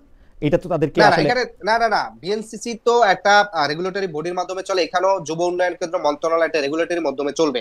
কারণ আপনার এখানে যারা ট্রেনিং করবেন বা প্রশিক্ষণ নেবেন তারা তো প্রশিক্ষণ নিছেন, কিন্তু তারা তো পরবর্তীতে তাদেরকে অস্ত্র দিয়ে দেওয়া হয়েছে, কিংবা তাদেরকে জবে দিয়ে তাদেরকে অস্ত্রের লাইসেন্সের জন্য সুবিধা দেওয়া হয়েছে। এই ধরনের তো কোনো প্রসিডিউর নেই। এই ইলেকশনে তাদের সাথে কোনো সম্পর্ক নেই। ইলেকশন তাদের কোনো ধরনের দুর্বৃত্তি সম্পর্ক তো নাই, বরঞ্চ যদি আবার এরকম যদি হয় ইলেকশনে, যদি এরকম হয় যে ইলেকশনে দেখা যায়, আমরা দেখলাম আসিফ মাহমুদ ভূঁইয়া তিনি স্বতন্ত্র ইলেকশন করলেন, বিএনপি তার আসলে হচ্ছে ক্যান্ডিডেট দিল না, কিংবা হচ্ছে নাহিদ ইসলামের জায়গায় হচ্ছে বিএনপি ক্যান্ডিডেট দিল, তো তখন তো ঘটনা উল্টো হইতে পারে। রাইট, হইতে পারে। তাহলে এই যে শুধুমাত্র ব্যক্তি ধরে দল চিন্তা করে হচ্ছে সমালোচনা করা, এটা আমি মনে করি আসলে আমার কাছে উল্টো ভাও দুইটাই আসলে মানে একটু ভয়ঙ্কর, মানে উল্টো যদি হয় ভাও যদি হয়, এটা দুইটাই ভয়ঙ্কর। আমি জাস্ট এই প্রশ্নটা করতে চাই যে মানে প্রফেসর ডক্টর মোহাম্মদ ইউনূস বলেছিলেন যে এই ছাত্ররা আমাকে নিয়োগ দিয়েছে, এবং তারপর থেকে নানাভাবে আমরা দেখেছি যে যেটা হুমাম কাদের চৌধুরী বললেন সেটার সাথে আমি কিছুটা একমত, আসলে অনেক ক্ষেত্রে পুরোপুরি একমত, যে সরকারের সিদ্ধান্ত আসলে এনসিপি বা এনসিপির আগে বৈষম্য বিরোধী ছাত্র আন্দোলনের নেতৃবৃন্দের বা কর্মীবৃন্দের কথায় প্রভাবিত হয়েছে। আসলে আমরা তাদেরকে মানে আমরা হয়তো একটা ইকুয়াল সোসাইটি পেয়েছি, কিন্তু জর্জ অরওয়েলের মতো আমরা আপনাদেরকে একটু বেশি ইকুয়াল দেখেছি। এইটা কি আপনি মানেন কিনা, যে মানে আপনারা একটু একটু মানে এই সরকারটা আপনাদের নাহিদ ইসলাম সাহেব বাইরে হওয়ার পরে অবশ্য বলতে শুরু করেছে যে সরকারটা আমার না, কিন্তু এখানে বিষয় যেটা হচ্ছে কি খালেদ ভাই, সেটা হচ্ছে যে এই সরকার শুধু আমাদের না, বিএনপিও আমাদের ছিল, জামাতও আমাদের ছিল। আন্দোলন যখন ১-১.৫ মাস চলছে, তখন ওই নাহিদ ইসলাম কিংবা হাসান সারিসরা যে কর্মসূচি দিচ্ছেন, ওই কর্মসূচির হুবাহু দাড়ি কমা অনুযায়ী তারেক রহমান তার নেতাকর্মীদের পালন করা দিচ্ছেন। ফলশ্রুতিতে সময়ের সাথে সাথে এটি ডিপেন্ড করছে। গভর্নমেন্ট যখন প্রথম ফর্ম হয়েছে তখন রাজনৈতিক দলগুলো ঐক্যবদ্ধভাবে থাকার চেষ্টা করছে, তখন দেখা গেছে যে শিক্ষার্থীরা কোনো সিদ্ধান্ত গ্রহণ করলে বিএনপি বলেন, জামাত বলেন, তারাও কোর্ডিয়ালি সেটারে ইতিবাচক ভাবে নিচ্ছে, সহযোগিতা করেছে দেশের স্টাবিলিটির ক্ষেত্রে, আইন শৃঙ্খলা, মানে নানা ক্ষেত্রে সরকারকে সহযোগিতামূলক ছিল। কিন্তু যখন এটি আস্তে আস্তে এগিয়ে গেছে এবং এনসিপি কিংবা পরবর্তীতে একটা রাজনৈতিক শক্তি আকারে হাজির হওয়ার চেষ্টা করেছে, তখন হচ্ছে রাজনৈতিক দলগুলো রাজনৈতিক ভাবে ক্ষমতার প্রশ্নে তারা আলাদা আলাদা হয়েছে এবং তারা এনসিপি কে বিপরীত কিংবা হচ্ছে দ্বিমত তৈরি হয়েছে। তো ফলশ্রুতিতে এই জায়গাটি যেটি আপনি বলেছেন যে গভর্নমেন্টের আমাদের দ্বারা প্রভাবিত হয়েছে, বিষয়টি এরকম না, বরঞ্চ আমি মনে করি 5ই আগস্ট এবং তার পূর্বে থেকে গত 2 বছরে এনসিপি কিংবা বৈষম্য বিরোধী শিক্ষার্থীরা যে লিডারশিপ ছিল, তারা অনেক গুরুত্বপূর্ণ সিদ্ধান্ত নিয়েছে। সেই সিদ্ধান্তগুলো পজিটিভ ছিল বলেই বাকি রাজনৈতিক দলগুলো ইতিবাচকভাবে সাড়া দিয়েছিল এবং সেই অনুযায়ী সেটির একটি ফলো আসছে। ফলশ্রুতিতে এখন যেটি হয়েছে যে বরঞ্চ আমি দেখি যে এরপরে যখন রাজনৈতিক দলগুলো রাজপথে শক্তি প্রদর্শনের মাধ্যমে তার দাবি দেওয়া আদায় করে নিয়েছে, সেটির ক্ষেত্রে তারা প্রভাবিত করছে। আরেকটা এখানে একই সাথে ঠিক বলছেন আদিব সাহেব, কারণ হচ্ছে যে আমরা কিন্তু দেখেছি যে এনসিপির দাবি দেওয়া, মানে এনসিপি বা তা এনসিপির জন্মের আগে বৈষম্য বিরোধী ছাত্র আন্দোলনের দাবি দেওয়া যত সহজে সরকার মেনেছে, তত সহজে সরকার কি বিএনপি, জামায়াত বা অন্যান্য দলের দাবি মেনেছে? আপনার কাছে এরকম মনে হয়? আমরা দেখেছি যে আরো বেশি মেনেছে। তাই এনসিপি কিংবা ইয়ারা তো রাজপথে আন্দোলন সংগ্রাম করছে, আর বিএনপি তো দাবি দেওয়া জাস্ট এক লন্ডন বৈঠকের মাধ্যমে সব দাবি দেওয়া মেনে নেওয়া হয়ে গেছে। না, বৈঠক তো আপনারা মানে বৈঠকটারে তার আপনি দাবি দেওয়ার কথা বলতে পারেন। এখন প্রধান উপদেষ্টা যদি আপনাদের প্রধান উপদেষ্টা যদি লন্ডনে গিয়ে বৈঠক করেন, সেটা তার বিএনপির দোষ না, বিএনপি শক্তি বলতে পারেন আপনি। মানে ওই তো মানে শক্তি বলেন, মানে দাবি দেওয়ার পূরণের ক্ষেত্রে বলেন বিএনপির, মানে এখানে একটা বিষয় আছে কি, মানে যেহেতু ছাত্র, মানে এটাকে বললে একটা ইয়া করা যায়, একটু সরল ভাবে দেখা যায়। ফলশ্রুতিতে যেটা হয়েছে যে এই গভর্নমেন্ট সরকারকে ছাত্ররা নিয়োগ দিয়েছে, অথচ এই সরকারের প্রত্যেকটি উপদেষ্টা নিয়োগের আগে তারেক রহমান, তারপরে শফিকুর রহমান বলেন, তাদের নাম ধরে ধরে তাদের বিষয়, যাদের বিষয় ভেটো দিচ্ছে তারা আসতে পারে না, যাদের বিষয়ে তারা সম্মতি জ্ঞাপন করছে তারা গভর্নমেন্টে যেতে পেরেছে। তো ফলশ্রুতিতে কিন্তু দিন শেষে ছাত্রদেরকে বলে যেটা হচ্ছে যে আপনি দেখবেন যে প্রত্যেকটা নিয়োগের ক্ষেত্রে বিএনপি, জামাত অধিকাংশই তারা তাদের মতো করে স্টেক নিয়েছে।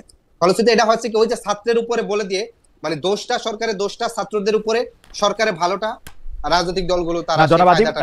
আমার মনে হয় যে আপনি আপনার রাজনৈতিক নেতৃবৃন্দের সঙ্গে আরো বেশি করে নিশ্চয়ই এই বিষয়টা আরো বেশি জানেন, কিন্তু আমি যতদূর জানি যে কেবলমাত্র বিএনপির বা জামায়াতের সাজেশনে কোনো উপদেষ্টা আসলে নিয়োগ হয় নাই। বিএনপির পছন্দের উপদেষ্টা আপনাদেরও পছন্দ ছিল, যেটা আপনাদের পছন্দ ছিল না সেটা আপনার নাম কেটে দিয়েছেন আসলে। মানে আপনি এরকম, আমার মনে হয় আমরা এখন খোলাখুলি কথা বলতেছি, আপনি একজনের নাম করতে পারেন যে এটা আপনারা উপদেষ্টা আপনাদের পছন্দ হয় নাই বা আপনারা জানতেন না, এরকম কেউ ছিল না। কিন্তু ওই সময় আপনারাই আসলে মানে যেটাকে বলে ড্রাইভিং সিটে, সেটাতে আপনারাই ছিলেন। না, এখানে ড্রাইভিং সিটটা আসলে বিষয়টি সেরকম ছিল না। এখানে বিষয়টি হচ্ছে যে ওই মোমেন্টে উপদেষ্টা ফরমেশনটা কিভাবে হয়েছে, এনসিপি বৈষম্য বিরোধীর পক্ষ থেকে যে লিয়াজু কমিটি করা হয়েছিল আমাদের 6 সদস্য, লিয়াজু কমিটি যার সমন্বয়টা করেছে, কিছু ক্ষেত্রে তারা যেমন ধরেন আমরা বিএনপির সাথে আলাপ করছি, বিএনপির ঠিক আছে এদের বিষয়ে তাদের আপত্তি নাই, কিংবা হচ্ছে আমরা কিছু সিভিল সোসাইটির পক্ষ থেকে মতামত নিয়েছি, আমরা ধরেন হচ্ছে জামাতের থেকে নিয়েছি। এখানে বলা চলে যে গভর্নমেন্টের তখন ধরেন ডক্টর ইউনূস তার একটা নিজস্ব একটা ধরেন দৃষ্টিভঙ্গি ছিল, বলা চলে যে আর্মির প্রধানের তার একটা দৃষ্টিভঙ্গি ছিল। এই যে দৃষ্টিভঙ্গিগুলো ছিল, সেই জায়গা থেকে আমরা একটা তালিকা করে গভর্নমেন্টকে প্রপোজ করছি যে হ্যাঁ এটা করা যেতে পারে কিনা। তখন গভর্নমেন্ট ওই তালিকা কিন্তু তাদের মতন করেও কিন্তু তারা কিন্তু না, আপনার এই আলোচনাটা আমার কাছে এখন খুবই ভালো লাগতেছে। কিন্তু আপনি যদি জাস্ট একটা কথা বলেন যে উপদেষ্টা পরিষদে যদি 19-20 জন যদি এখন পর্যন্ত থেকে থাকেন, এর মধ্যে কতজন আপনাদের অপছন্দের লোক, মানে আপনারা কোনোভাবে এদের দিতেন না, এরা বিএনপি আওয়ামী লীগ বলছে বলে, আওয়ামী লীগ না বিএনপি জামাত বলছে বলে আপনাদের গিলতে হয়েছে, এরকম কয় % লোক আছে বা কতজন আছে? না, এখানে ওরকম বিষয়টি সেরকম আসলে সিদ্ধান্ত হয় না। বিষয়টি হচ্ছে যে উপদেষ্টারা যখন, আরেকটু অন্যভাবে বলি, আপনাদের একেবারে ভেটো সহ কেউ কি উপদেষ্টা হইতে পারছে? একজনও আমার জানা মতে কিন্তু পারে নাই, কারণ আপনারা স্পেসিফিক ভেটো দিচ্ছেন, সেই লোক উপদেষ্টা হয় নাই, একটু আমি জানি। না, এটা তো তারেক রহমানও ভেটো দিচ্ছেন, সেই লোক উপদেষ্টা হইতে পারেন, এরকম তো অনেক আছে। সেই লোক উপদেষ্টা না হলে সেই লোক অন্য কিছু হয়েছে না, সে লোক কিছুই হতে পারেন না। আচ্ছা ঠিক আছে, সারা কামালের তিনি কোনো দায়িত্ব আসতে পারেন না। আচ্ছা ঠিক আছে, ঠিক আছে জনাব আদিব, আমি আপনাকে ধন্যবাদ জানাই। আমি একটু জনাব হুমায়ুন কাদের চৌধুরীর কাছে যেতে হবে। জনাব হুমায়ুন কাদের চৌধুরী, আপনার কাছে যদি একটু আমরা জানতে চাই যে অনেকগুলি বিষয় জনাব আরিফুল ইসলাম আদিব বলেছেন, তিনি বলেছেন যে মানে এই নির্বাচনটা নেওয়ার সময় বা এই সরকারটার বিভিন্ন বিষয়ের ক্ষেত্রে বিএনপি সহ অন্যান্য রাজনৈতিক দলের যে অবদান বা পরিস্থিতি ছিল সেটা আসলে কীভাবে কাজ করেছে। আমি এটার সাথে খালি একটু যোগ করতে চাই যে বিএনপি নানা সময়ে এই যে সংস্কারের ব্যাপারে অযথা প্রতিটি বিষয়ের মধ্যে থেকে কথা বলে ডিসেন্ট দিয়ে এটিকে আসলে দূরবর্তী করেছে, এবং ইলেকশন যে আজকে ফেব্রুয়ারিতে হতে হলো এটা একটা বড় কারণ জুলাই সনদ বা জুলাই চার্টারের প্রতি বা জুলাইয়ের স্পিরিটের প্রতি আপনাদের এক ধরনের আমি বলবো এক চোখ বন্ধ নীতি। আপনি যদি একটু মন্তব্য করতেন যে এই সরকারের মধ্যে আপনাদের স্টেকই বেশি। আপনারা বললে সরকার প্রধান গিয়ে লন্ডনে গিয়ে দেখা করে আসে আপনাদের সঙ্গে, কিন্তু আপনারা এই সরকারের যা কিছু মন্দ তার দোষ আবার দিতে চান আপনারা সরকার এবং এনসিপির প্রতি। একটু যদি শেষ কথাই আমাদের এটা আপনি যদি একটু বলেন। খালেদ ভাই, তাহলে আমি তাহলে একটু আদিব সাহেব যে কথাটা বললো ওটা দিয়ে শুরু করি, তারপর আপনার সাথে আমি যোগ করে দিব। আমাদের একটু গ্রামের ভাষায় বলি যে আমার একটা প্রিয় খালা থাকে, ওই খালাটার কাছে আমি ঈদের দিন যদি যাই, আমি গিয়ে বললাম যে এই ঈদে আমার একটা মোবাইল দিবা, একটা শার্ট দিবা, একটা পাঞ্জাবি দিবা, একটা জিন্স প্যান্ট দিবা। আর আমার ভাই গিয়া যদি বলে যে তুমি তো হইলে গিয়া ফেভারেট, তো তুমি এত কিছু চাইছো সবকিছুই পাইলা, ভাই আমারে তুমি খালি একটা লুঙ্গি দিও। হ্যাঁ, এইটা হয়ে গেছে বিএনপির অবস্থা।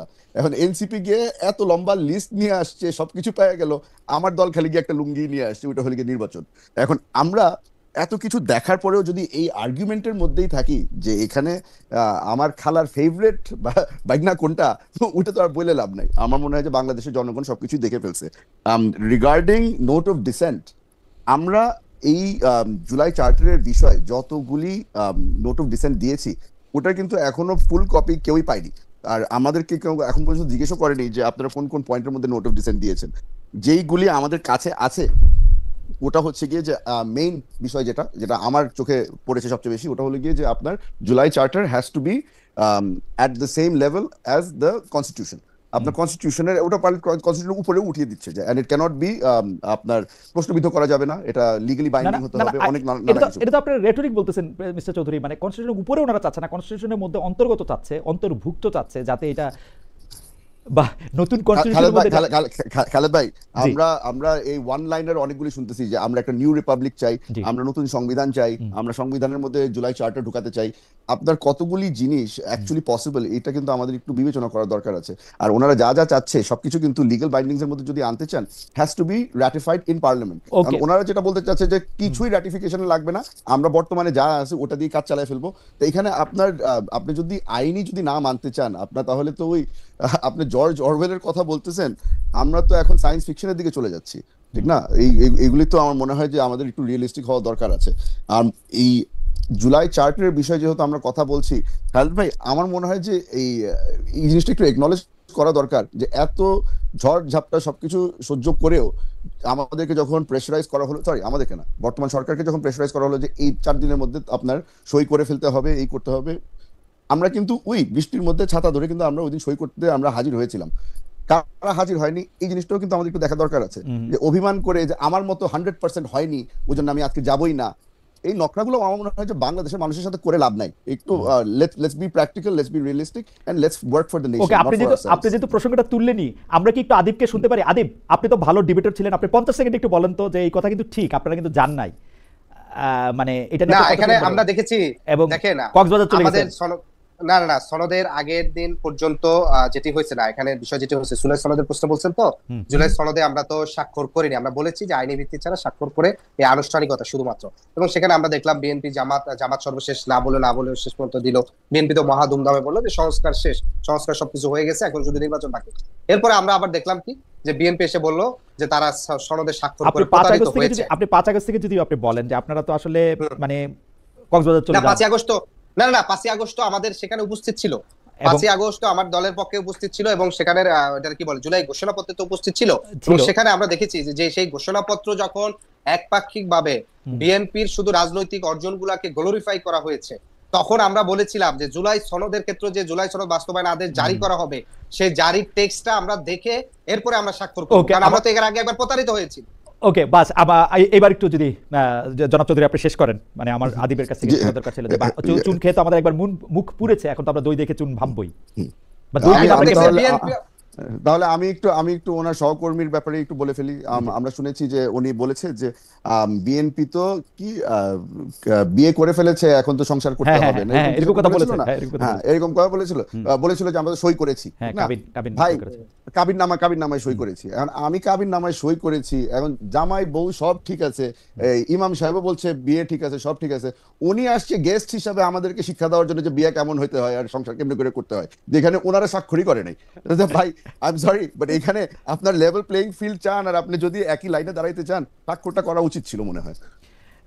আপনি যদি স্বাক্ষর তো অবশ্যই আমরা করব, কিন্তু সেটা টেক্সট দেখে করব, টেক্সট দেখে করবেন। টেক্সট না দেখে আমি তো আমার তো মনে হয় যে text আমাদের কি- যে text- দলরা text- না যে দলগুলো আমাদেরকে 30 বছরের রাজনীতির অভিজ্ঞতা শুনিয়ে বলতো শুধু টেক্সট যে কি তোমরা ভুল করেছো, আদিব শুধু কি টেক্সট, আপনারা কিভাবে এটা বাস্তবায়িত হবে সেটাও আপনারা এখনই শুনে নিতে চান? তা মাঝখানে আমরা তো গণভোট আছে, একটা total- সংসদ আছে, এটা কেমনে আমরা তিনটা দাবি করেছিলাম, আমরা জি। তিনটা দাবি বলেছিলাম, যে তিনটা দাবির দুটোর ক্ষেত্রে আমরা সরকার ইতিবাচক অগ্রগতি দেখেছি।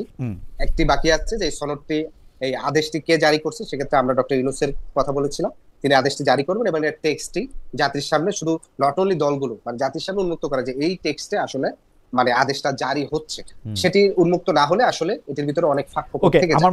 সে কারণে মূলত আমার মনে হয় যে উন্মুক্তের কথা বলেছেন। হুমায়ুন কাদের চৌধুরী, আপনি যদি বলে শেষ করতেন যে গণভোটটা নিয়ে আপনি কোনো ধরনের জটিলতা দেখেন কিনা, এখন নির্বাচন নিয়ে কোনো সংশয় দেখেন কিনা, যে প্রশ্ন আমি আগে করেছিলাম সেটা বলে যদি আজকে শেষ করেন। আজকে অনেক আমার মনে হয় যে এখানে গণভোটের বিষয়ে আপনি বলেন বা অন্য এই সামনে নির্বাচনের কথা বলেন, আপনার মেইন যেই জিনিসটা একটু নজর রাখতে হবে ওটা হচ্ছে গিয়ে, আমরা যারা যারা বর্তমানে বাংলাদেশে বাস করছি, যারা যারা রাজনীতির সাথে জড়িত আছি, আমাদের সকলের কিন্তু একজন আরেকজনের প্রতি একটু গুড ফেইথ রাখা দরকার আছে। যে জিনিসটা বাংলায় বলা হয় যে নিয়ত সবার যদি ভালো হয়ে থাকে, তাহলে আশা করি সবকিছুই ভালো থাকবে সামনে। আমার মনে হয় যে আমাদের মধ্যে আর এনসিপি জামাতের মধ্যে যে বর্তমান টেনশন আছে, ওই জিনিসটা খুব ইজিলি রিজলভ করা যায় যদি আমরা একজন আরেকজনের উপর একটু ভরসা রাখি, আর যদি লাইন অফ কমিউনিকেশন ওপেন থাকে। এই জিনিসটা মনে হয় যে আমার মনে হয় বাংলাদেশের রাজনীতি উইল বি মাচ ইজিয়ার। আমার মনে হয় যে পরিস্থিতি এখন একটু ভালোর দিকে যাচ্ছে। আমার টেক হচ্ছে পরিস্থিতি ভালোর দিকে যাচ্ছে। রাজনৈতিক দলগুলির মধ্যে ব্যবধান ঘুচতেছে। রাজনৈতিক দলগুলির মধ্যে যদি ব্যবধান ঘোচার একটা লক্ষণ বোঝা যায় হচ্ছে, রাজনৈতিক দলগুলি যখন সাংবাদিকদের আক্রমণ করতে থাকে, তখন বোঝা যায় যে রাজনৈতিক দলগুলির ভিতরে ভিতরে আসলে এক ধরনের ঐক্যমত প্রতিষ্ঠিত হচ্ছে। কারণ সাংবাদিকরা বা অন্য গোষ্ঠীর লোকেরা যখন শত্রুতে পরিণত হয়, তখন নিজেদের মধ্যে এক ধরনের একীভূত হয়। সেটা আমরা গত 30-40 বছরের বা 10-20-30-এর অভিজ্ঞতা থেকে জানি। তবে যাকেই প্রতিপক্ষ গণনা করা হোক না কেন, আমার আহ্বান থাকবে এনসিপির তরুণ নেতার প্রতি এবং বিএনপির তরুণ, মানে not that Tarun like Adib. মাঝে মাঝে ভাই আমি একটা কনফিউশনে হই, জি। যেমন বিএনপির আর ধরেন 10 জন তরুণ নেতার ছবি দেয়, যে যাদের বয়স মোটামুটি 45 থেকে 55, তখন আমরা চিন্তা করি যে আমরা তাহলে আসলে কি। না আমি বলি আদিব, আপনারা কি, আমার বয়স 51-র বেশি, তো আমি কিন্তু নিজেকে মানে ভাবি, যুবক ভাবি, বুঝছেন? হুম্মামকে তরুণ ভাবি, আপনাদের তরুণ তর ভাবি আর কি, বুঝছেন? কারণ লাইফ এক্সপেক্টেন্সি বাড়ছে, তো আপনারা যদি আমাদেরকে এখন বুড়া বলেন, তাহলে এটা আমাদের জন্য একটা, এটা আমাদের জন্য একটা কষ্ট না, কষ্ট না, ঠিক আছে, বুড়া বলেন, গালি টালি একটু কম দেন, বুড়া টুরা বলেন, অসুবিধা নাই। যারা হুমাম কাদের চৌধুরী, না গালিও দেন, আমরা সবাই ইয়াং এট হার্ট, অসুবিধা নাই। যারা হুমাম কাদের চৌধুরী এবং জনাব আরিফুল ইসলাম আদিব, আপনাদের অনেক ধন্যবাদ। আজকে যদিও একটু আলোচনাটা একটু তাত্ত্বিক পর্যায়ে হয়েছে, তবে অনেক দর্শক আমাদের সঙ্গে ছিলেন, অনেকগুলি গুরুত্বপূর্ণ বিষয়ে আলোচনা হয়েছে, এবং আমরা চাইবো যে এই আলোচনার স্পিরিটটা ঠিক থাকে, এবং এই স্পিরিটটাকেই আমি আসলে জুলাইয়ের স্পিরিট মনে করি, যেখানে সব পক্ষে সব মতের সব কথার সব দলের কথা মানুষ শুনতে পারে। এবং আমিও মনে করি যে নিজের রাইট, মানে এটা আমি মনে করি আসলে নিজের রাইট প্রোটেক্ট করা হচ্ছে একটা ইনস্টিংক্ট, আমরা সবাই তাই করি, কিন্তু আপনি যখন অন্যের রাইট প্রোটেক্ট করতে পারবেন, তখনই আসলে আপনি প্রকৃত। গতকাল একটি পত্রিকায় প্রকাশিত একটি প্রতিবেদন এরকম বলা হয়েছে যে বিএনপির সাথে এনসিপি কতগুলি আসন চায়, কতগুলি মন্ত্রিত্ব চায়, কীভাবে আসন ভাগাভাগি করবে, এই সংবাদ প্রকাশের পরে তীব্র প্রতিক্রিয়া দেখা গিয়েছে আপনাদের দলের পক্ষ থেকে। আমাদের প্রশ্ন হচ্ছে যে পত্রিকাটি আসলে খবরটি উইথড্র করে নাই, তারা এরকম একটা বলেছে যে দলের ভিতর থেকেই কেউ না কেউ কথা বলেছেন, হয় বিএনপি থেকে, না এনসিপি থেকে, না দুই দল থেকেই। আপনার কাছে এটি কি মনে হয় যে আসলে কি আপনারা বিএনপির সঙ্গে কোনো আলোচনাই করছেন না, নাকি আলোচনায় নাম্বারটা ঠিক হয় নাই, নাকি আপনারা আসলে এককভাবেই নির্বাচনের কথা ভাবছেন, সব দলের সাথে আলোচনার পথ উন্মুক্ত রেখেছেন? আপনার পক্ষে যতটুকু বলা সম্ভব ততটুকু যদি বলেন, যারা আরিফুল ইসলাম আদিব। ধন্যবাদ আপনাকে এবং যারা দেখছেন সবাইকে জাতীয় নাগরিক পার্টির পক্ষ থেকে শুভেচ্ছা।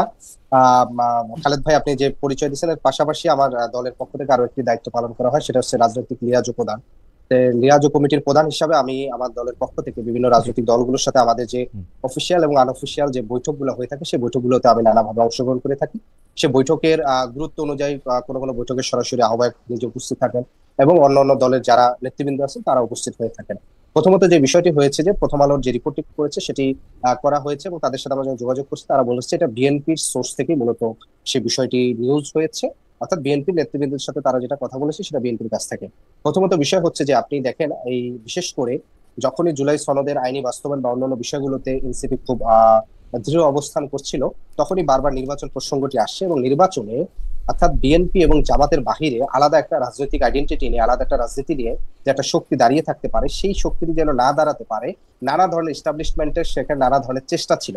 অর্থাৎ তারা নানাভাবে প্রভাবিত করার চেষ্টা করেছে যে নির্বাচনকে কেন্দ্র করে দুটি মেরু করা, অর্থাৎ একটা হচ্ছে বিএনপি বনাম জামাত, ইসলামপন্থী বনাম জাতীয়তাবাদ, এই যে একটা ক্লিয়ার সমীকরণ করে বাকি যতগুলো শক্তি আছে শক্তিগুলোকে টেনে বাকি দিকে নিয়ে যাওয়া অথবা ঠেলে নিয়ে যাওয়া। তারা যদি কোনো ধরনের, যেমন ধরেন আমরা গত পরশু আমাদের 9টি দলের একটা বৈঠক হয়েছে, গণ অধিকার, গণসংহতি আন্দোলন মানে গণতন্ত্র মঞ্চের 6টি দল, এনসিপি এবং গণ অধিকার এবি পার্টি সহ। ফলশ্রুতিতে সেখানে কিন্তু আপনারা দেখেন এইভাবে কিন্তু আলোচনাটা আসে নাই যে আসলে এই 9টি দল জোট করলে কোন প্রক্রিয়া করবে, কত আসনে করবে, আসনের সংখ্যাটা আসে না। কিন্তু যখনই বিএনপি জামাতের সাথে আপনি জুলাই সনদের ইস্যুতে কিংবা অন্য ইস্যুতে যখন কোনো অফিসিয়াল আনঅফিসিয়াল কোনো মিটিং করে, সেটিকে এমন ভাবে পোর্ট্রে করা হয় যে আসলে তাদের কাছে আসন চাচ্ছে। অর্থাৎ এই পুরা নির্বাচনে, আগামী যে নির্বাচনটা হবে সেই নির্বাচনটাকে এমন ভাবে একটা হাইপ দেওয়া হচ্ছে যে আগে বাংলাদেশে নির্বাচন হলে আওয়ামী লীগ আসন বন্টন করতো, আসন বিক্রি করতো। এখন সেটি না, আমি বলি এখন বিষয়টি এরকম হচ্ছে যে আগামী নির্বাচনে সকল আসন বিএনপির থেকেই লাইসেন্স নিয়ে হচ্ছে আসনে নির্বাচন করতে হবে। অর্থাৎ বিএনপি আসন বন্টনটা করছে, আসন বন্টনের জায়গাটা ঢাকা থেকে লন্ডনে শিফট হচ্ছে কিনা এই ধরনের একটা ভাইব দেওয়া হচ্ছে। ফলশ্রুতিতে এই বিষয়টি যে আলাপটি দেওয়া হচ্ছে এটি আসলে কোনোভাবে প্রাসঙ্গিক না। এখানে বিষয় আমাদের দলীয় যে বক্তব্য সেটিও আমরা দিয়েছি এবং আমাদের দল থেকেও বলা হয়েছে যে আসলে আসনের সংখ্যা নিয়ে, আপনি যেটি বলছেন নাম্বার নিয়ে কোনো ধরনের আলাপ আলোচনা দূরের কথা আমাদের হয় না। আমাদের আলাপ আলোচনাটা হচ্ছে আমরা দেখি যে জুলাই সনদের আইনি ভিত্তির ক্ষেত্রে কোন দল কতটুকু আন্তরিক এবং তারা বাস্তবায়ন করবে সেটার বিষয় আমরা মূলত দেখতে চাই। এইটার বিষয় মূলত হবে আগামী নির্বাচনে এনসিপি জুলাই সনদের পক্ষে যদি বিএনপি জামাত যে অবস্থান করবে তার সাথে একটা রাজনৈতিক বোঝাপড়া কিংবা জোট হতে পারে। কিন্তু তার পূর্বে এই ধরনের আলাপ দেওয়া মূলত এনসিপি নৈতিক অবস্থানকে প্রশ্নবিদ্ধ করার একটা এক ধরনের বলা চলে যে চেষ্টা। না, কিন্তু জনাব আদিব, আপনি তাহলে বলছেন যে আসন মানে এটা আসন ভাগাভাগি বলাটা একটু কেমন, কিন্তু আসলে আসনের সংখ্যা নিয়ে মানে ওরকম কোনো আলোচনা আপনারা কোনো রাজনৈতিক দলের সাথে এখনো হচ্ছে না? কিন্তু সেইটা করার কোনো সম্ভাবনা কি আপনারা খোলা রাখছেন? আমরা জানি যে রাজনীতিতে শেষ করার কথা বলে কিছু নেই, কিন্তু আপনারা যে প্রতিক্রিয়া জানালেন তাতে কি মনে হলো যে আপনারা আসলে এটা মানে করার পথও রুদ্ধ করে দিলেন? যদি বিএনপি বা আপনাদের নেতৃবৃন্দের এরকম ইচ্ছাও হইতো, মানে আপনাদের যদি এরকম ইচ্ছাও হইতো যে আপনারা একটা আসনের মধ্যে সমঝোতা করবেন, সেটাও কি আপনারা বন্ধ করলেন কিনা? না, আমরা প্রাথমিকভাবে যেটা দেখি যে আগামী নির্বাচনে যে রাজনৈতিক মেরুকরণে এনসিপি মধ্যমপন্থার দল হিসাবে নাগরিকদের মর্যাদার প্রশ্নে একটা আলাদা শক্তি হিসাবে হাজির হতে চায়। সেই জায়গা থেকে এনসিপি এককভাবে নির্বাচন করার প্রস্তুতি নিচ্ছে এখন পর্যন্ত। জনাব আদিব, আপনাকে ধন্যবাদ। জনাব হুমাম কাদের চৌধুরী, আমি আপনাকে এই জায়গা থেকে প্রশ্নটা করতে চাই যে আমি ধরে নিলাম যে কোনো একটা ধরনের আলোচনা হয়েছেও, কিন্তু বিএনপির পক্ষ থেকে এবারই প্রথম নয়, এর আগেও বিভিন্ন ইঙ্গিত দেওয়া হয়েছে যে ওরা 10টা আসন চেয়েছে, 20টা আসন চেয়েছে, আপনি জানেন যে, বা এগুলি কেন মানে সামনে আসছে? মানে বিএনপি কি এনসিপিকে এতভাবে চায় যে এনসিপি বিএনপির মধ্যে আসুক, বা পত্রপত্রিকায় বা গণমাধ্যমে এটা বলে দেওয়া, যেমন জনাব আদিব দাবি করলেন যে যে সোর্সের কথা পত্রিকাটি উল্লেখ করেছে সেই সোর্সটা আসলে বিএনপির সোর্স। অর্থাৎ কোনো আলোচনা যদি হয়েও থাকে এনসিপি এটাকে এখনও মানে জনগণের সামনে আনতে চাচ্ছে না, কিন্তু বিএনপি চাচ্ছে। এটার কারণ কি বলে আপনি মনে করেন জনাব হুমাম কাদের চৌধুরী? আপনাদের কেন এনসিপিকে খুব দরকার? প্রথমে আসসালামু আলাইকুম খালিদ ভাই, আপনাকে ধন্যবাদ আমাকে আপনার শোতে আমন্ত্রণ করার জন্য। আপনি আদিবকে সাহেবকে যে প্রশ্নটা করেছেন লম্বা চড়া জবাব দিয়েছে, কিন্তু শেষ পর্যায়ে উনি যেটা বললো যে এই আসন ভাগাভাগি নিয়ে ওনারা কোনো আলাপ করেনি, আর যেই আলাপটা বর্তমানে মিডিয়ার মধ্যে এসেছে ওটা বিএনপির একটা সোর্সের থেকে এসেছে। বিএনপির কোন সোর্সের থেকে এসেছে ওই জিনিসটা এখনো ওনারা খোলাসা করেননি। আমি বলতে পারবো না যে আমাদের দলের পক্ষ থেকে কে এই কথা বলেছে, কারণ এই জিনিসটা আমরাও জানি না। আমিও আপনার মতন এটা পত্রপত্রিকায় দেখেছি যে এরকম আলাপ আলোচনা হচ্ছে। তবে যে জিনিসটা আপনি আমাকে জিজ্ঞেস করলেন যে বিএনপি কে আসলে এত চাচ্ছে এনসিপি কে, আমার দলের প্রধান বেশ কিছু বছর আগে ওনার একটা চিন্তাধারা ছিল। উনি একবার বলেছিলেন যে উনি সকলকে নিয়ে একটা সরকার গঠন করতে চায়। উনি কিন্তু ওখান থেকে সরে আসেনি, উনি এখনো চাচ্ছেন যে আমরা যদি এমন একটা সরকারকে গঠন করতে পারি যেখানে সব ধরনের সব পলিটিক্যাল মাইন্ডসেটের মানুষরা এসে যোগ দিয়ে আমরা যেটাকে মোটা দাগে সবাই ন্যাশনাল গভর্নমেন্ট হিসেবেই বলে, আমরা এটাকে ডেমোক্রেটিক ইলেকশনের পরে যেহেতু একটা গভর্নমেন্ট ক্রিয়েট করা হবে, ওটাকে আমি ন্যাশনাল গভর্নমেন্ট বলতে পারি না। তবে মাইন্ড ফ্রেমটা কিন্তু এখন ওই জায়গাতেই আছে। আপনি দেখছেন যে আমরা অনেকগুলি আসন অলরেডি ছেড়ে দিয়েছি অন্যান্য দলের জন্য। বেশ কিছু দল যারা আমাদের সাথে একই সাথে কাঁধে কাঁধ মিলিয়ে লড়াই করেছিল গত 16 বছর, তাদের জন্য আমরা কিছু আসন ছেড়ে দিয়েছি। আমরা আশা করছি যে এই কোয়ালিশনটা আরো বড় হবে, আর আমরা আশা করছি যে এই যে ইয়াং জেনারেশনের মধ্যে যারা যারা এখন পলিটিক্সে এসেছে তারাও যেন আমাদেরকে জয়েন করতে পারে। তাদের থেকেও আমাদের অনেক কিছু শেখার আছে, আমরা এটা এডমিট করি। বড় দল হলেও আমাদের চিন্তাধারা এখনো বেশ ওপেন মাইন্ডেড। আমরা এখনো চাচ্ছি যে যাদের থেকে আমরা কিছু নতুন কিছু শিখতে পারবো তাদেরকে আমরা সবসময় আমন্ত্রণ করব।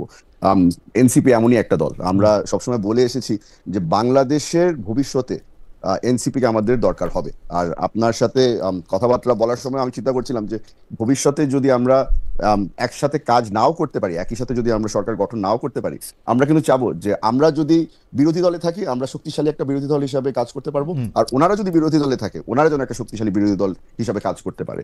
সেই কারণেই কিন্তু এই বোঝাপড়াটা চলছে আমাদের মধ্যে, এই আলোচনাটা চলছে। আনফরচুনেটলি এনসিপির সাথে যখন আলাপ আলোচনা হয় তখন আমি ওই ধরনের মিটিং এর মধ্যে থাকি না। তবে এনসিপির অনেক ব্যক্তির সাথে আমার পার্সোনাল যোগাযোগ আছে, এবং আমি কিন্তু এই যোগাযোগটা মেনটেন করছি যে পলিটিক্সের মধ্যে আপনার শেষ বলে তো কিছু নেই। সেই জন্য ওই রিলেশনশিপটা আমরা বিল্ড করতে চেষ্টা করছি যে নেগোসিয়েশন যদি হয়, ব্যাকডোর নেগোসিয়েশনও যেন সবসময় অনগোয়িং থাকে। ওকে, আমার এখানে প্রশ্ন হচ্ছে যে আমরা দেখতে পাচ্ছি যে সকলকে নিয়ে সরকার গঠন করার ইচ্ছাটা যে আপনারা দেখাচ্ছেন, সেই ক্ষেত্রে কিন্তু আপনারা এটাও স্পষ্ট করছেন যে নেতৃত্বে আপনারাই থাকবেন। অর্থাৎ মানে আপনাদের নেতা মেনে, আপনাদেরকে বড় জোট মেনে যারা আসতে চায় তারা আসবে। তো এখন যারা নতুন বন্দোবস্তের কথা বলে যারা এই জুলাইয়ের আন্দোলন করলো, অগাস্টে রক্ত দিল, তারা কেন আপনাদের নেতৃত্ব মেনে আসবে? মানে সেটা কেন? মানে আপনারা অনলি বিকজ আপনারা বড় দল, এর আগেও দেশ শাসন করেছেন সেজন্য, মানে আর কিসের জন্য? আমাদের না, এখানে আমি আপনার সাথে একমত। এখানে আমরা ডেফিনেটলি চেয়েছি যে আমাদের নেতৃত্বে নতুন সরকার গঠন হবে, যারা যারা আমাদেরকে জয়েন করবে তারা আমাদের নেতা তারেক রহমান সাহেবকে নেতা মেনেই হয়তো জয়েন করবে। এটা আপনি এখানে একদমই ভুল না। এটার একটা কারণ আছে, এক্সপিরিয়েন্স। আমরা রাজনীতিতে যারা যারা করি এখানে এক্সপিরিয়েন্সটি একটা বড় ফ্যাক্টর। এই জিনিসটা হয়তো নতুন যারা এসেছে তারা স্বীকার করতে রাজি না। কিন্তু মিস্টার চৌধুরী আওয়ামী লীগ তো অনেক দিনের এক্সপিরিয়েন্স ছিল, এক্সপিরিয়েন্স চুরি ওনাদের তো সমস্যা হয়েছে যে ওনারা চুরির এক্সপিরিয়েন্সকে কাজে লেগে, না রাজনীতির এক্সপিরিয়েন্স ছিল, কিন্তু এক্সপিরিয়েন্সে অনেক বেশি, মানে আমরা তো অনেক বেশি ইতিবাচক দেখি নাই এক্সপিরিয়েন্স মিস্টার চৌধুরী, এটার জন্য আমরা বলতেছি আর কি। না, আমি এখানে দেখেন আপনার আওয়ামী লীগের ব্যাপারে আমি একদমই অপছন্দ করি আওয়ামী লীগের ব্যাপারে কথা বলার। হাউএভার আওয়ামী লীগের কথা যেহেতু আপনি উঠিয়েছেন আমি বলে দিই, আওয়ামী লীগের যখন তারা সেকেন্ড জেনারেশন থার্ড জেনারেশন নতুন আওয়ামী লীগকে তারা দলে নিয়ে এসেছে এবং পদ পদবি দিয়েছে, ওরা কিন্তু একটা ফ্যাক্টর বারবার করে দেখেছিল যে এরা ডিসিপ্লিন কত মেনটেন করে চোর বাবাদের, এবং তারা নিজেরা কত ভালো চুরি করতে পারে। ওই এক্সপিরিয়েন্সটা দেখেই কিন্তু তাদেরকে পদ পদবি দেওয়া হতো।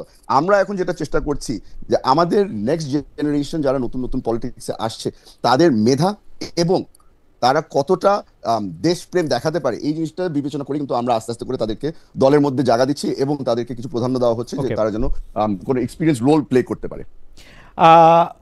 জনাব চৌধুরী আপনাকে অনেক ধন্যবাদ। আমি জনাব আদিবের কাছে একটু আসি। জনাব আদিব, আমরা কিন্তু প্রাণপণ চেষ্টা করছি এনসিপির রাজনীতিটা বোঝার, কিন্তু এনসিপি নিজেদের রাজনীতিটাকে যেভাবে মানে বলতে চাইছে যে এটা বিএনপির থেকে আলাদা, জামায়াত থেকে আলাদা, অন্য একটা রাজনীতি। কিন্তু আপনার কাছে কি মনে হয় যে এনসিপির রাজনীতিটা এখন পর্যন্ত আমাদের কাছে স্পষ্ট হয়েছে যে এনসিপি আসলে আমাদেরকে, এনসিপি যদি দেশ পরিচালনায়, সরকারে থাকুক আর বিরোধী দলে থাকুক, দেশ পরিচালনায় যদি থাকে তাহলে এনসিপি আমাদের কোথায় নিয়ে যেতে চায় এবং কতগুলি পার্টিকুলার স্পেসিফিক কোশ্চেনের জবাব কি এনসিপি আমাদের দিয়েছে কিনা, মানে আপনার কাছে কি মনে হয়? কারণ আমরা কেন আমি প্রশ্ন করছি আদিব, আপনি নিশ্চয়ই খেয়াল করেছেন যে এনসিপির নেতৃবৃন্দ এক একজন নেতা এক এক রকম ভাষায় কথা বলেন এবং এনসিপি মোটামুটিভাবে একরকমভাবে কথা বলতেছে সেইটা আমার মনে হয় নাই। এবং যারাই আসলে এনসিপির বিপক্ষে যায়, এটাও একটা প্রশ্ন যে তাদেরকে অনেক শত্রু জ্ঞান করা হয়। যেমন ধরেন প্রথম আলোতে একটি রিপোর্ট প্রকাশিত হলো, আপনার দলের শীর্ষ নেতা একজন বললেন যে আপনি যদি লাগে আপনি আমাদের দলের টিকিটে এসে ইলেকশন করেন। মানে আমি সাংবাদিকদের প্রতি এইরকম আমি জীবনে দেখি নাই। মানে আপনার কাছে কি মনে হয়, এটা কি আসলে তারুণ্য, এটা কি আসলে মানে, বা আপনি যদি প্রথম থেকে বলতেন এনসিপির রাজনীতিটা আসলে কি, এটা যদি একটু বলতেন। ধন্যবাদ আপনাকে আবারও। দেখেন, আমরা প্রথম থেকেই বলে আসছি, এখন পর্যন্ত গত 8-9 মাসে আমরা এনসিপি গঠিত হওয়ার পর থেকে 28শে ফেব্রুয়ারির পর থেকে আমরা প্রথম থেকেই বলে আসছিলাম, আমাদের প্রথম থেকে, যে আমরা বাংলাদেশের রাজনীতিতে একটি নিউ রিপাবলিক চাই। এবং সে কারণে আমরা যেটি বলেছি, এখানকার শাসনতান্ত্রিক কাঠামোর একটা মৌলিক পরিবর্তন, রাজনৈতিক সংস্কৃতির একটা পরিবর্তন, এই দুইটা জায়গায় আমরা সবচেয়ে বেশি জোর দিয়েছি।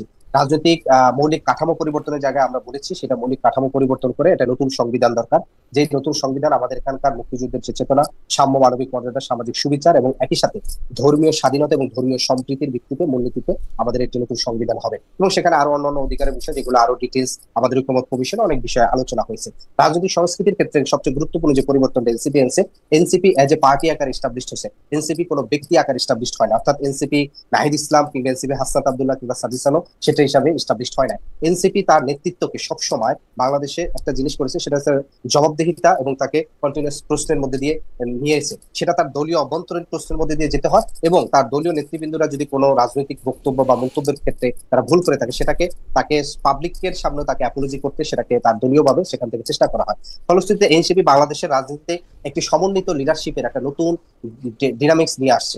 সেটা আপনি বাংলাদেশের রাজনীতিতে যেখানে আমরা দেখেছি যে বাংলাদেশের দু পরিবারের যে রাজনীতি দীর্ঘ 54 বছর ধরে চলে আসছে, শেখ পরিবার কিংবা জিয়া পরিবার, এর বাহিরে আমরা দেখেছি যে জামাত ইসলাম কিংবা জাতীয় পার্টি আলাদাভাবে একটা রাজনীতি করছে। সেই দলগুলোর ক্ষেত্রেও জামাত ইসলাম যেহেতু ধর্মভিত্তিক রাজনীতি, তার একটা আলাদা রাজনীতি, জাতীয় পার্টি ফুললি একেবারে পরিবার ভিত্তিক। ফলশ্রুতিতে এনসিপি এখানে যে নিউ লিডারশিপ এবং সমন্বিত একটা লিডারশিপের যে একটা রাজনীতি, সেই রাজনীতির সংস্কৃতিটা এনসিপি নিয়ে আসে। এনসিপি আরো কিছু সংস্কৃতি পরিবর্তনের ক্ষেত্রে চেঞ্জ করার চেষ্টা করেছে, কিন্তু এখানে আমাদের এই চেষ্টাটা রাজনীতির সংস্কৃতি পরিবর্তনের ক্ষেত্রে শুধুমাত্র এটা এনসিপিরই দায়িত্ব না, বরঞ্চ এনসিপির পাশাপাশি এখানে বিদ্যমান যে বিএনপি আছে, আপনি জামাত বলেন, অন্যান্য দলগুলোকে একই সাথে দায়িত্ব পালন করতে হবে। আমরা এখানে দেখেছি যে 54 বছরে বাংলাদেশে, যে বাংলাদেশটা আমাদের এখানকার সিভিল সোসাইটি বলেন, আমাদের এখানে ইস্টাবলিশমেন্ট বলেন, রাজনীতি বলেন, সামগ্রিকভাবে বাংলাদেশটাকে এমন একটা জায়গায় আমাকে মুখোমুখি করছে। আমি যেখানে একটা নতুন রাজনীতি করতে চাচ্ছি, আমি এখানকার বাংলাদেশে একটা নিউ পলিটিক্যাল ইকোনমি আমাকে খুঁজতে হলে আমাকে নতুন করে চিন্তা করতেছে।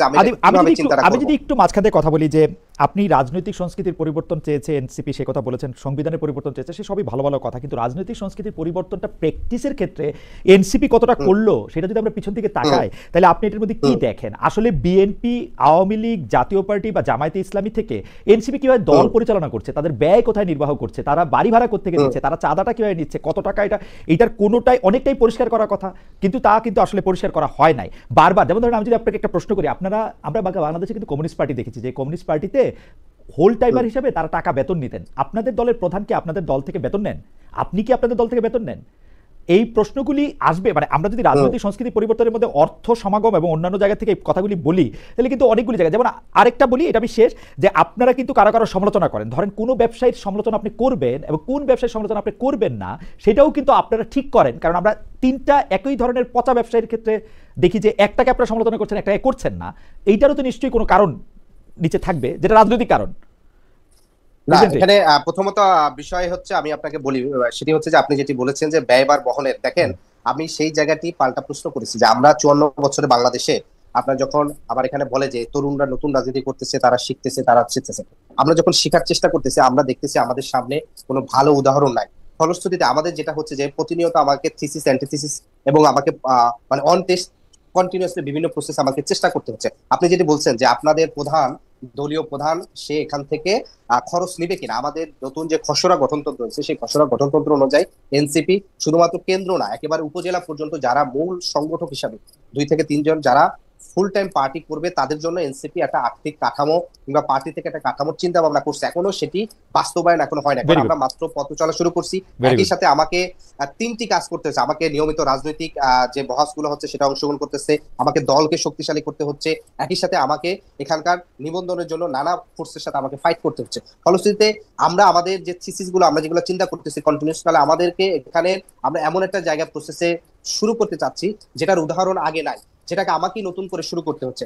আমরা এই ইসিতে নিবন্ধন করার আগে এখানে বাংলাদেশে কেউ কোনোদিন প্রতিষ্ঠান সে কোন নীতিমালার ভিত্তিতে তার প্রতীক বরাদ্দ করতেছে, সে এটা কি শুধুমাত্র ইসির যে কর্মকর্তা যে 5 জন তার মানে ব্যক্তি ইচ্ছার উপরে একটা দলের তার হচ্ছে তালিকা কি ঠিক হবে কিনা, এটা আমি বলি এই কোশ্চেনটা আমরা করছি। জি, আমরা একটু স্পেসিফিক সাজায় নিয়ে আসি। তাহলে আপনি বললেন যে আর্থিক কাঠামোতে আসলে দলের প্রধানরা বা দলে যারা মানে অনেক বেশি সময় দিবেন, তারা টাকা নেবেন না, সেটা ঠিক করা হচ্ছে।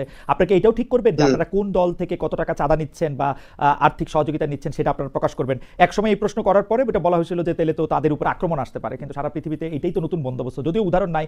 আমরা এই প্রশ্ন আসলে বিএনপিকেও করবো। জনাব হুমায়ুন কাদের চৌধুরীর মতো যারা তরুণ নেতারা আছেন, তারা কিন্তু এই প্রশ্ন অলরেডি অনেকভাবে এই প্রশ্নের সম্মুখীন হয়েছেন। আপনারা নতুন বন্দোবস্তের কথা বলছেন, আপনারা কি এগুলি ঠিক করবেন যে আসলে এই কোন পলিটিক্যাল পার্টি কিভাবে চাঁদা নিবে এবং সেটা কিভাবে জনসমক্ষে এটা রাখবে, এগুলোকে আপনারা ঠিক করেছেন?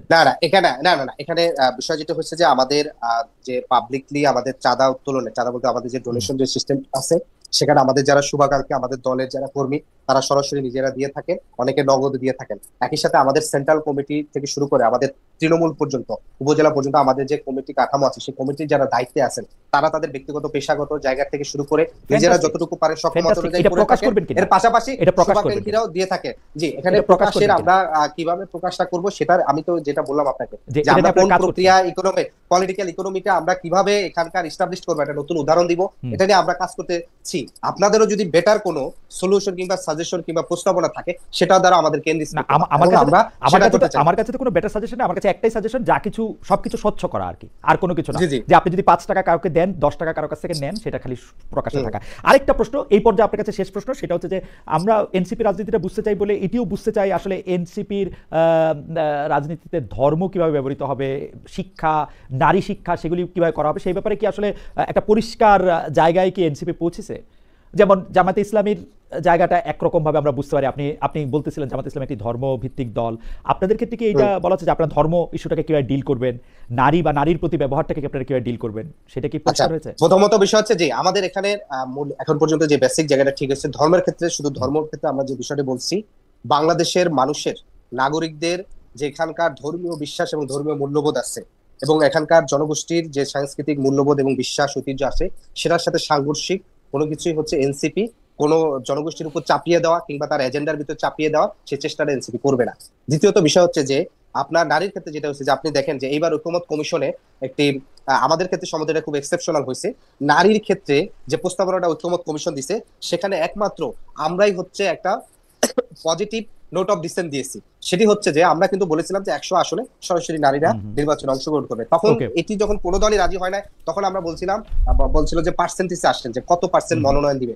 আমরা সেক্ষেত্রে বলেছিলাম যে ন্যূনতম 20% যেন দলগুলো তাদের মনোনয়নে সরাসরি যেন ন্যূনতম 20% দেয়। আপনি দেখছেন ইতিমধ্যে জাতীয়তাবাদী দল তাদের 238 জনের দেশে, সেখানে মাত্র 10 জন, তার ভিতরে বেগম খালেদা জিয়া বাদে বাকি থাকে 7 জন। ফলে সেখানে আমরা বলেছিলাম যে ন্যূনতম 15 হলে মিনিমাম 50 জন হওয়ার কথা, কিন্তু আমরা যেটি দেখলাম সর্বশেষ ঐকমত্য কমিশন সেটা 5%। সেটা ঠিকই আছে, সেটা ঠিকই আছে আদিব, আপনি এটা ঠিকই ধরেছেন, কিন্তু আমরা আপনার কাছে আবার আসবো। কিন্তু আমরা যে আপনাদের রাজনৈতিক পরিষদ দেখি, আপনাদের যে 10 জন আসলে শীর্ষস্তরের নেতা দেখি, তার মধ্যে নারীর সংখ্যা তো 1 জন বা 2 জন, সেটিও নিশ্চয়ই আপনারা মনে রাখবেন। না, এখানে আমি বলি, একটু জাস্ট আমাকে 30 সেকেন্ড বলতে দিবেন। বাংলাদেশের ইতিহাসে যে কোনো রাজনৈতিক দলের বিগত সময় এবং গত 50 বছরে সর্বোচ্চ নীতি নির্ধারণী ফোরামে 30% সর্বোচ্চ এনসিপিতে আছে। সেটা আপনারা কি করেছেন? না আদিব, আমি বলি আপনারা খুবই স্মার্ট, তো আপনারা কি করেছেন? আপনারা প্রথম 10 জনের পরে আবার এটাকে 100 জনের মধ্যে দিয়ে আপনারা 30 জন আনতে পারবেন, কিন্তু প্রথম 10 জনে 3 জন। আমি তথ্যটা দিচ্ছি, আমি বলি আমাদের প্রথম 10 জনের 3 জনই নারী। আমাদের সিনিয়র যুগ্ম আহ্বায়ক আমাদের সামান্তা শারমিন আপু, তিনি রাজনৈতিক প্রোটোকলে আমার উপরে সিনিয়র, এবং আমাদের সিনিয়র যুগ্ম সদস্য এই 10 জনের মধ্যে 3 জন নারী। আপনি মনে করছেন যে এই 30%ই সর্বোচ্চ নীতি নির্ধারণ? সর্বোচ্চ নীতি নির্ধারণের 30% নারী, মানে সিনিয়র যুগ্ম সদস্য সচিব, এবং এটা বাংলাদেশের কোন দলে নাই। আপনার জামাতের সর্বোচ্চ নীতি নির্ধারণী ফোরাম 19 জনের, সেখানে 1 জন নারী নাই। বিএনপির স্থায়ী কমিটি 16 জনের, সেখানে নারী 1 জন। আপনি গণসংহতি আন্দোলনের 7 জনের 1 জন। আমি গণ অধিকার পরিষদের আমার মনে হয় আপনার পয়েন্ট একদম এস্টাবলিশ। আমি মানলাম যে আপনাদের দলে নীতি নির্ধারণ পর্যায়ে সবচেয়ে বেশি নারী রয়েছেন। আপনাকে ধন্যবাদ। আমি একটু জনাব হুমাম কাদের চৌধুরী আপনার কাছে আসতে চাই। আমি 2টা প্রশ্ন একসঙ্গে করতে চাই জনাব চৌধুরী। আপনি জানেন যে চট্টগ্রাম 8 আসনে বিএনপির মনোনীত প্রার্থী জনাব এরশাদুল্লাহ নির্বাচনী গণসংযোগে গিয়ে গুলিবিদ্ধ হয়েছেন। আপনি কোনো ধরনের নিরাপত্তার হুমকি মানে বা অ্যালার্ম অনুভব করছেন কিনা, 1। আর 2 হচ্ছে উত্তরাধিকারের রাজনীতির প্রসঙ্গ বারবার ঘুরে ফিরে আসছে। আপনিও একটি ঐতিহ্যবাহী রাজনৈতিক পরিবারের উত্তরাধিকারেই রাজনীতিতে এসছেন। এই ব্যাপারটাকে আপনি পজিটিভ মনে করেন, নেগেটিভ মনে করেন? আপনি কি মনে করেন যে ধরেন একজন হুমাম কাদের চৌধুরীর আসলে অনেক লেটারাল এন্ট্রি হয়, যে মানে উনি অটোমেটিক, যেমন আমি যদি আজকে আপনার দলটি করতাম, আমার আজকে আপনার অবস্থানে আসতে আসলে জীবনে আসতাম কিনা আমি জানি না। মানে ব্যাপারটা হচ্ছে এইটা কি আসলে ফেয়ার হইতেছে কিনা অন্য সবার জন্য। বাট চৌধুরী পরিবারের যে কেউ যে কোনো সময় রাজনীতিতে আসবেন, আপনারা খুব একটা লেটারাল এন্ট্রি হবে, এইটা একটা খুব ভালো কথা কিনা? এইটা খুব ভালো কথা কিনা বাংলাদেশের রাজনীতিতে শেখ পরিবার বা জিয়া পরিবারের একটা স্টেক থেকেই যাবে সবসময়? আপনি যদি একটু বলতেন, প্রথমে নিরাপত্তার কথা যদি একটু বলে, তারপরে যদি উত্তরাধিকারের রাজনীতিটা বলতেন। প্রথমে নিরাপত্তা নিয়ে তো আমরা 5 আগস্টের পর থেকেই আমরা সকলেই একটু টেন্স তো ছিলামই, কারণ আপনি জানেন যে হয়তো আওয়ামী লীগের সিনিয়র লিডারশিপ পালিয়ে গেছে, বাট এখনো কিন্তু আওয়ামী লীগের যারা গ্রাউন্ড ওয়ার্কার্স বলেন অথবা তাদের ক্যাডার ভিত্তিক যারা আছে, তারা কিন্তু এখনো আইদার অন্য কোনো দলের শেল্টারে লুকিয়ে আছে, অথবা আমরা যেটা এখন আপনি ঢাকায় ছিলেন, আপনি জানেন যে প্রতিটা পাড়ায় কিন্তু বলা হয় যে চিটাগং এর আওয়ামী লীগ ঢাকায় লুকিয়ে আছে, ঢাকার আওয়ামী লীগ কুমিল্লায়, কুমিল্লার আওয়ামী লীগ ফেনীতে, এভাবে করে তারা কিন্তু এখনো আম, যেটা আমরা বুঝতে পারি যে আন্ডার শ্যাডো আন্ডার কভার তারা এখন বাংলাদেশেই আছে। তো অবভিয়াসলি আপনার হয়তো মনে আছে যে 5ই আগস্টের পর একটা অভিযান চালানো হয়েছিল, যেখানে আওয়ামী লীগের যারা বৈধ অস্ত্রধারী আছে তাদেরকেও বলা হয়েছিল যে তারা যেন এসে থানার মধ্যে এগুলো জমা দিয়ে দেয়। কতগুলি অস্ত্র জমা হয়েছে এটা আপনার ভালো করে জানা আছে। এই অস্ত্রগুলি এখনো কিন্তু সার্কুলেশনের মধ্যেই আছে। আমি জানি না, এখনো তদন্ত চলছে এরশাদুল্লাহ সাহেবের উপরে যারা হামলা করেছে তারা কারা ছিল, তারা আওয়ামী লীগের ছিল নাকি অন্য কোনো দলের ছিল, আমরা এখনো বলতে পারছি না। কিন্তু আমার যেটা অ্যাসাম্পশন ওটা হচ্ছে গিয়ে যে অস্ত্র ব্যবহার করা হয়েছে, আমি শিওর এটা কিন্তু একটা লাইসেন্স অস্ত্র নিশ্চয়ই ছিল, কারণ আওয়ামী লীগ সরকারের সময় তারা ঘন ঘন এভাবে করে অস্ত্র লাইসেন্স দিয়ে বেড়াচ্ছিল। তো ওই জন্য বলবো যে আমাদের ডেফিনেটলি কিছুটা তো টেনশন হয় যখন আমরা কোনো ধরনের বড় ধরনের প্রোগ্রাম করি বা কিছু করি। আপনি জানেন যে দলটা যেহেতু বড়, আমার এলাকার মধ্যে অনেক ব্যক্তি আছে যাদেরকে হয়তো আমি নামে চিনি না বা চেহারায় চিনি না, তারা আগে অন্য কোনো দলের ছিল না কিনা তাও আমি বলতে পারবো না। এখন অনেকেই চলে এসেছে, নমিনেশন যেহেতু হয়ে গেছে অনেকেই চলে এসেছে, তো এখন আমার মধ্যে তো একটা সবসময় টেনশন থাকেই যে অচেনা চেহারা অনেক বেড়ে গিয়েছে, তো এরা কারা। তো এই জিনিসটা নিয়ে আমি বলবো যে বাংলাদেশের প্রতিটা আসনের মধ্যেই, প্রতিটা রাজনৈতিক ব্যক্তির মধ্যেই এই একটু কেয়ারফুল হওয়া দরকার আছে। আর এই জিনিসটা আমি খালি আমার দলের ব্যাপারে বলবো না, এটা বাকি সব দলকেও আমি সতর্ক করে রাখবো। সেকেন্ডলি, আপনি যেই প্রশ্নটা করলেন, আমার এন্ট্রি ইনটু পলিটিক্স, হ্যাঁ, আমার বাবার হাত ধরে আমি রাজনীতিতে এসেছি। আব্বা জীবিত ছিল যখন আমি আস্তে আস্তে করে আব্বার পিছন পিছন হাঁটতাম। পরবর্তীতে আমাকে যখন দলের একটা পোস্টে আনা হলো, ওটা কিন্তু আমি জানি না খালেদ ভাই আপনি জানেন নাকি না, বাট তারেক রহমান সাহেব আমাকে নির্বাহী কমিটির সদস্য বানিয়েছিল আমার গুম হওয়ার 2 দিন পরে। ওনার ধারণাটা ছিল যে আমার প্রোফাইল যদি ইনক্রিজ করা হয় তাহলে হয়তো আমি জানে বেঁচে যাব। গুম তো হয়ে গিয়েছিলাম, হয়তো আমাকে মেরে ফেলবে না। ওইভাবে করে ওই বিবেচনা করেই কিন্তু আমাকে একটা দলের পোস্টে আনা হয়। পরবর্তীতে আমি ফিরে যখন আসি, তখন আবারও তারেক রহমান সাহেবের নির্দেশেই লো প্রোফাইল ছিলাম, কিন্তু রাজনীতিতে ইনভলভ ছিলাম। হয়তো আপনার মনে আছে না, একটা স্লোগান দেওয়ার কারণে আমার আমার প্রোফাইলটা অনেক হাই হয়ে গিয়েছিল, রাইট। এবং এগুলা বিবেচনা করে কিন্তু আমাকে এখন নমিনেশন দেওয়া হয়েছে। তো আমার মনে হয় না যে, হ্যাঁ, কিছুটা তো সিম্পলিফাই হয়েছে, হয়তো বাবার নামের কারণে আমার পরিচয়টা হাইলাইট বেশি হতো, তবে সবার জন্য কিন্তু একই রকম না। যারা যারা অন্যান্য রাজনৈতিক ব্যক্তিরাও আছে যারা হয়তো পলিটিক্যাল ব্যাকগ্রাউন্ডের থেকে আসে, তাদের জন্য কিন্তু সিচুয়েশন আরো ডিফিকাল্ট ছিল। আমার সিচুয়েশনটা আমি বলবো যে ওয়াজ সিম্পলিয়ার, মানে সিম্পলার। ওকে।